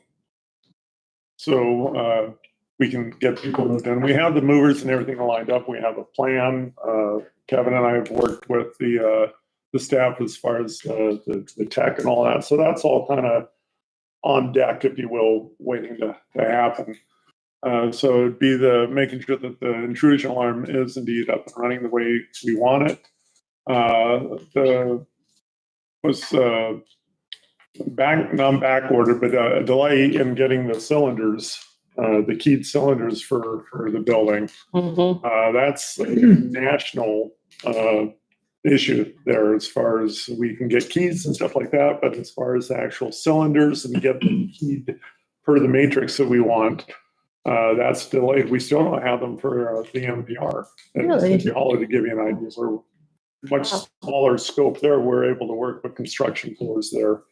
Is there an interim solution for? I'm sorry? Is there an interim solution for that? Well, we have a date of the 25th of April for them to come in. And once they come in, the nice thing about these is they're called IC cores. So if you look at the actual core cylinder that goes in, it's like a little figure eight.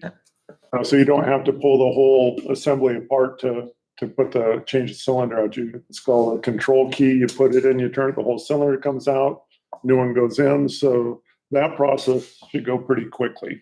Once we have that in and make sure that it is keyed the way we want it and it's going to function the way we want it, we'd be moving the people in. So I'm really optimistic that by the end of the month we'll be in that building.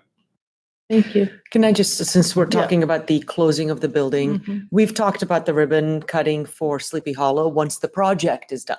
Right. But the OIS admin has actually asked, can we do ribbon cutting That would be great. connected to the open house?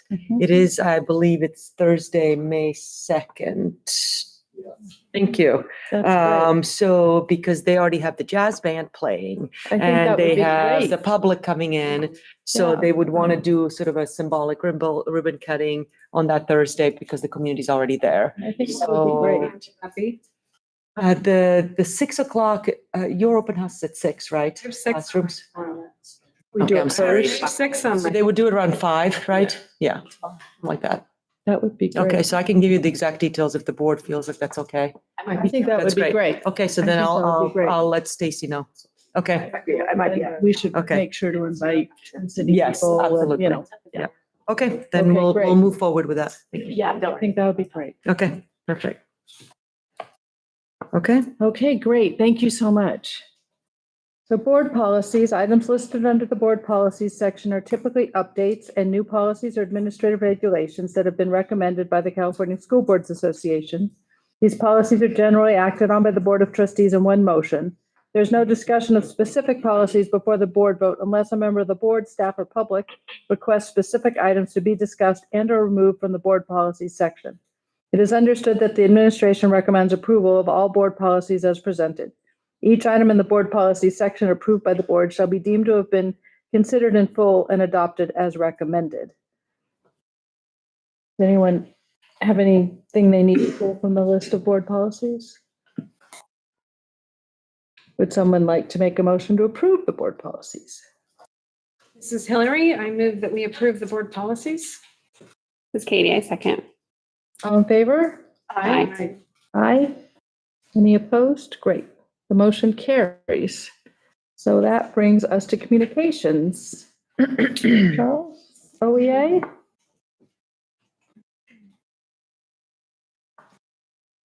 My eyes work tonight. I left my laptop at school, so I'm on my little iPhone. Yeah. We have a very busy month. We're super excited. We have open house coming up. Teachers have worked hard all year, and we're super excited to showcase just all the wonderful projects and classwork that our kids have been doing. It's a wonderful opportunity for parents, not just our own, but any parent to come through and take a look at the great work that we're doing. So we're super excited. It is a lot of work, and some people said, "You look kind of tired," and I said, "We're all going to look kind of tired." It's a lot to put together. We do appreciate it this time of year. You know, in some districts they have it in May, towards the end of May, and it's real tough to do your assessments and report cards and all of that. So we're glad that we have it this time of year, and not the week right back after spring break. So this year it's better. Teacher appreciation. I just want to say, you know, teachers do such a phenomenal job throughout our nation. We just really honor their work.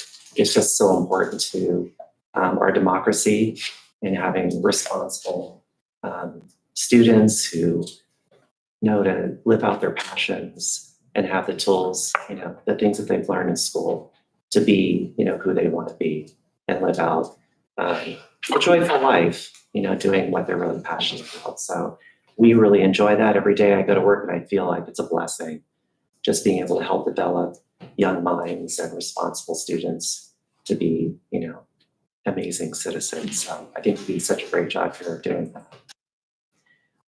It's Library History Month, and libraries are such an integral part of our schools. And I think it's really important that we thank those that are working in our libraries. They lift up our students.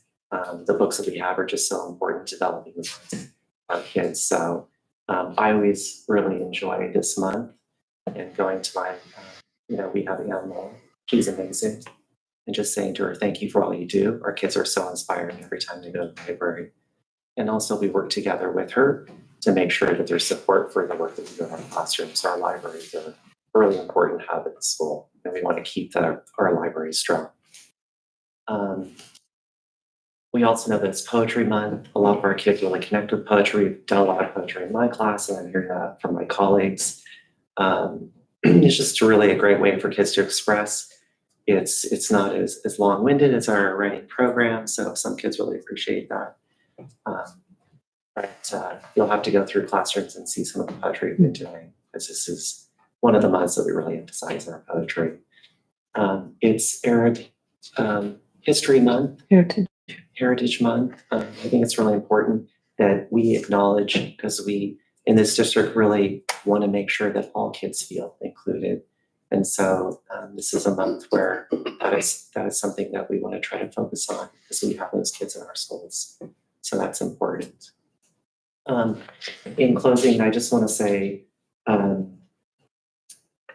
with negotiations, I want to acknowledge the outcome of our joint negotiations. It's never easy. We work really hard at it. And I know that this year it was, a year where we did that. We worked really hard. And our approved agreement means we're staying competitive, and this will help retain and attract the best educators for our district.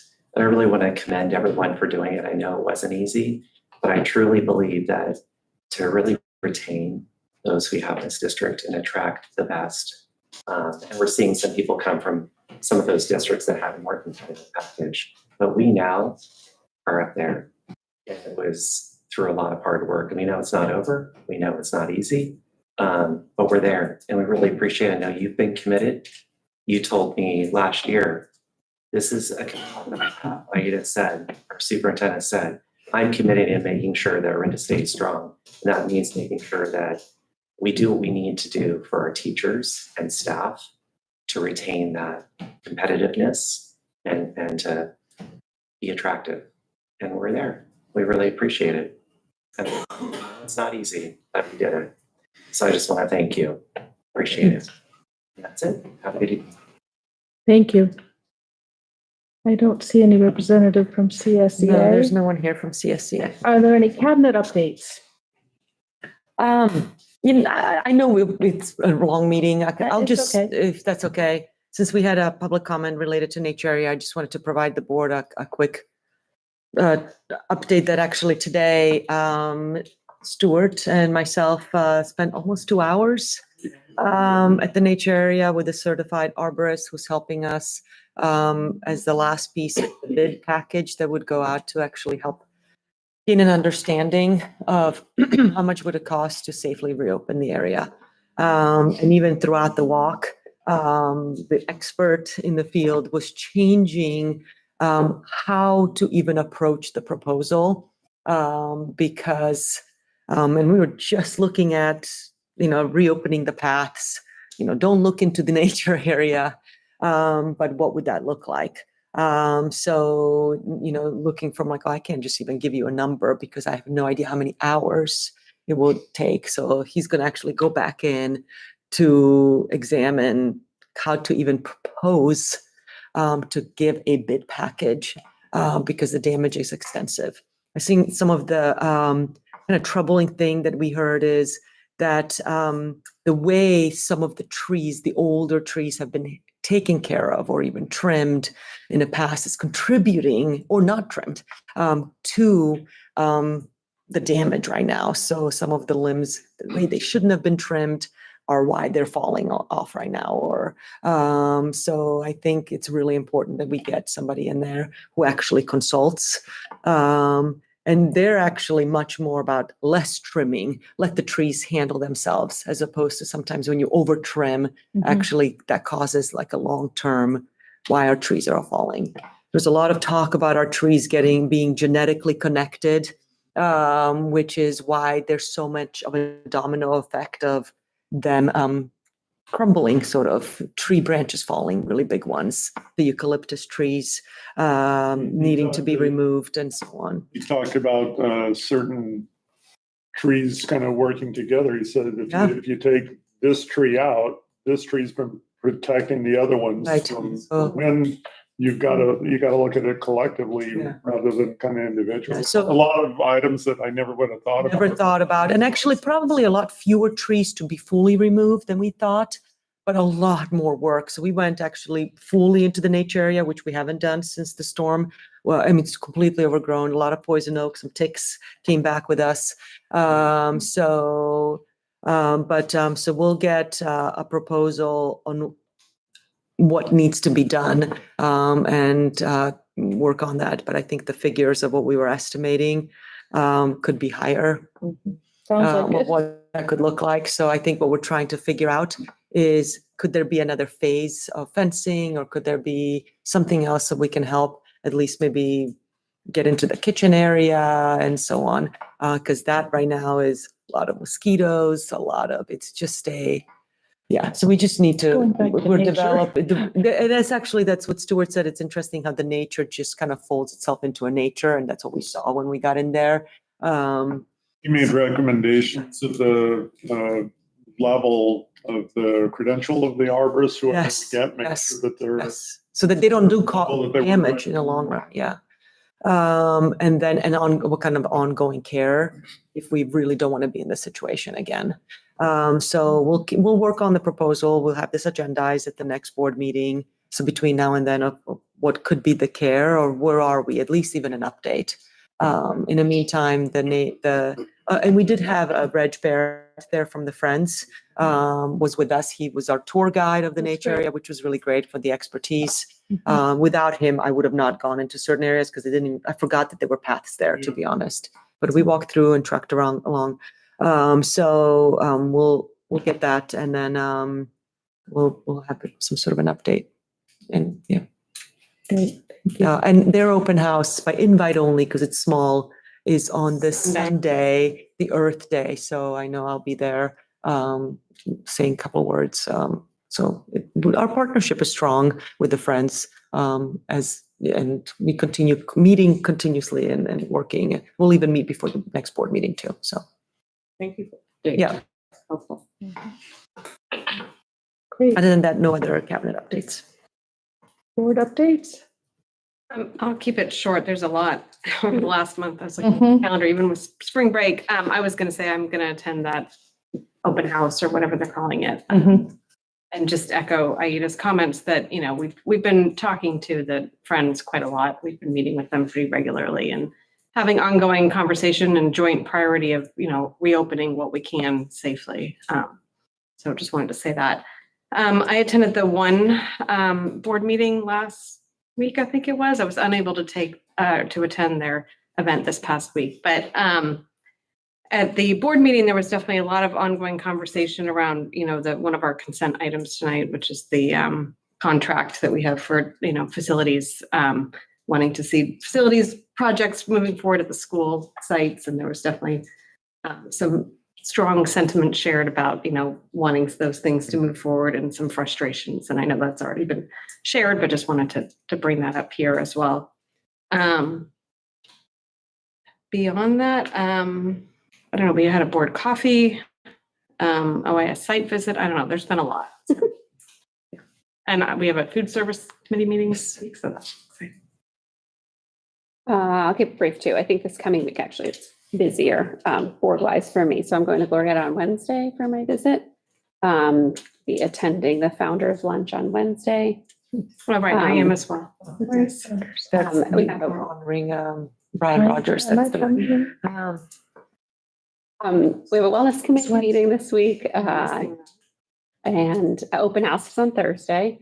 I know I get to attend a spring sing next week. My last elementary spring sing. So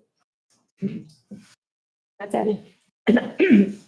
I actually haven't had as much in the last month, but I am looking forward also to open house this week and all the hard work that the teachers and students have been doing to get all that ready. And hoping I can make the spring sing next week. It's another week too. So, although I have many more, if I can guess. Had a coordinating council meeting, Belgrade School Play, which was amazing. Sleepy Hollow site visit, and just all the other things that are coming up next couple of weeks. So yeah. Well, as everyone said, it's been a lot. We did have a 2x2 meeting with the city. Yes. That went well. What else? I was at the one fundraiser on Friday night with Aida. That was really nice. Just trying to look through my calendar because I can't remember. I was at the Spring Sing at Wagner Ranch, which was great. Fun to see all the kids. I had a site visit. It's just been a lot of meetings, coordinating council, but it seems like now after spring break, it's just going to be the rush to the end of the school year. Everyone's just on the train moving forward to get to the end of the school year. But why don't we continue on with the consent calendar? Items listed under the consent calendar are considered to be routine and are acted on by the Board of Trustees in one motion. There's no discussion of these items before the board votes unless a member of the board, staff, or public requests specific items to be discussed and or removed from the consent calendar. It's understood that the administration recommends approval on all consent items. Each item on the consent calendar approved by the board shall be deemed to have been considered in full and adopted as recommended. Does anyone have anything they'd like to pull from the consent calendar? Great. Is there a motion to approve the consent calendar? This is Hillary. I move that we approve the consent calendar. This is Katie, I second. All in favor? Aye. Any opposed? Great. The consent calendar is approved. And then we have future agenda items. It's just informational, what we've got coming up. And those are the last three meetings Meetings of of the this year. school year. Yes, and those are the bigger items that are on Right. there. Yeah. And we usually have a board governance workshop in August, so August. we should start looking Sure. at dates for that. So we can all plan accordingly because August will be here soon. Okay, great. Well, if there is nothing else, then would someone like to make a motion to adjourn? This is Hillary. I move that we adjourn the meeting. This is Eve, I second it. All in favor? Aye. Aye. Great, thank you, everybody. Thank you. Thank you. Thank you for the presentations and. Great. So we do have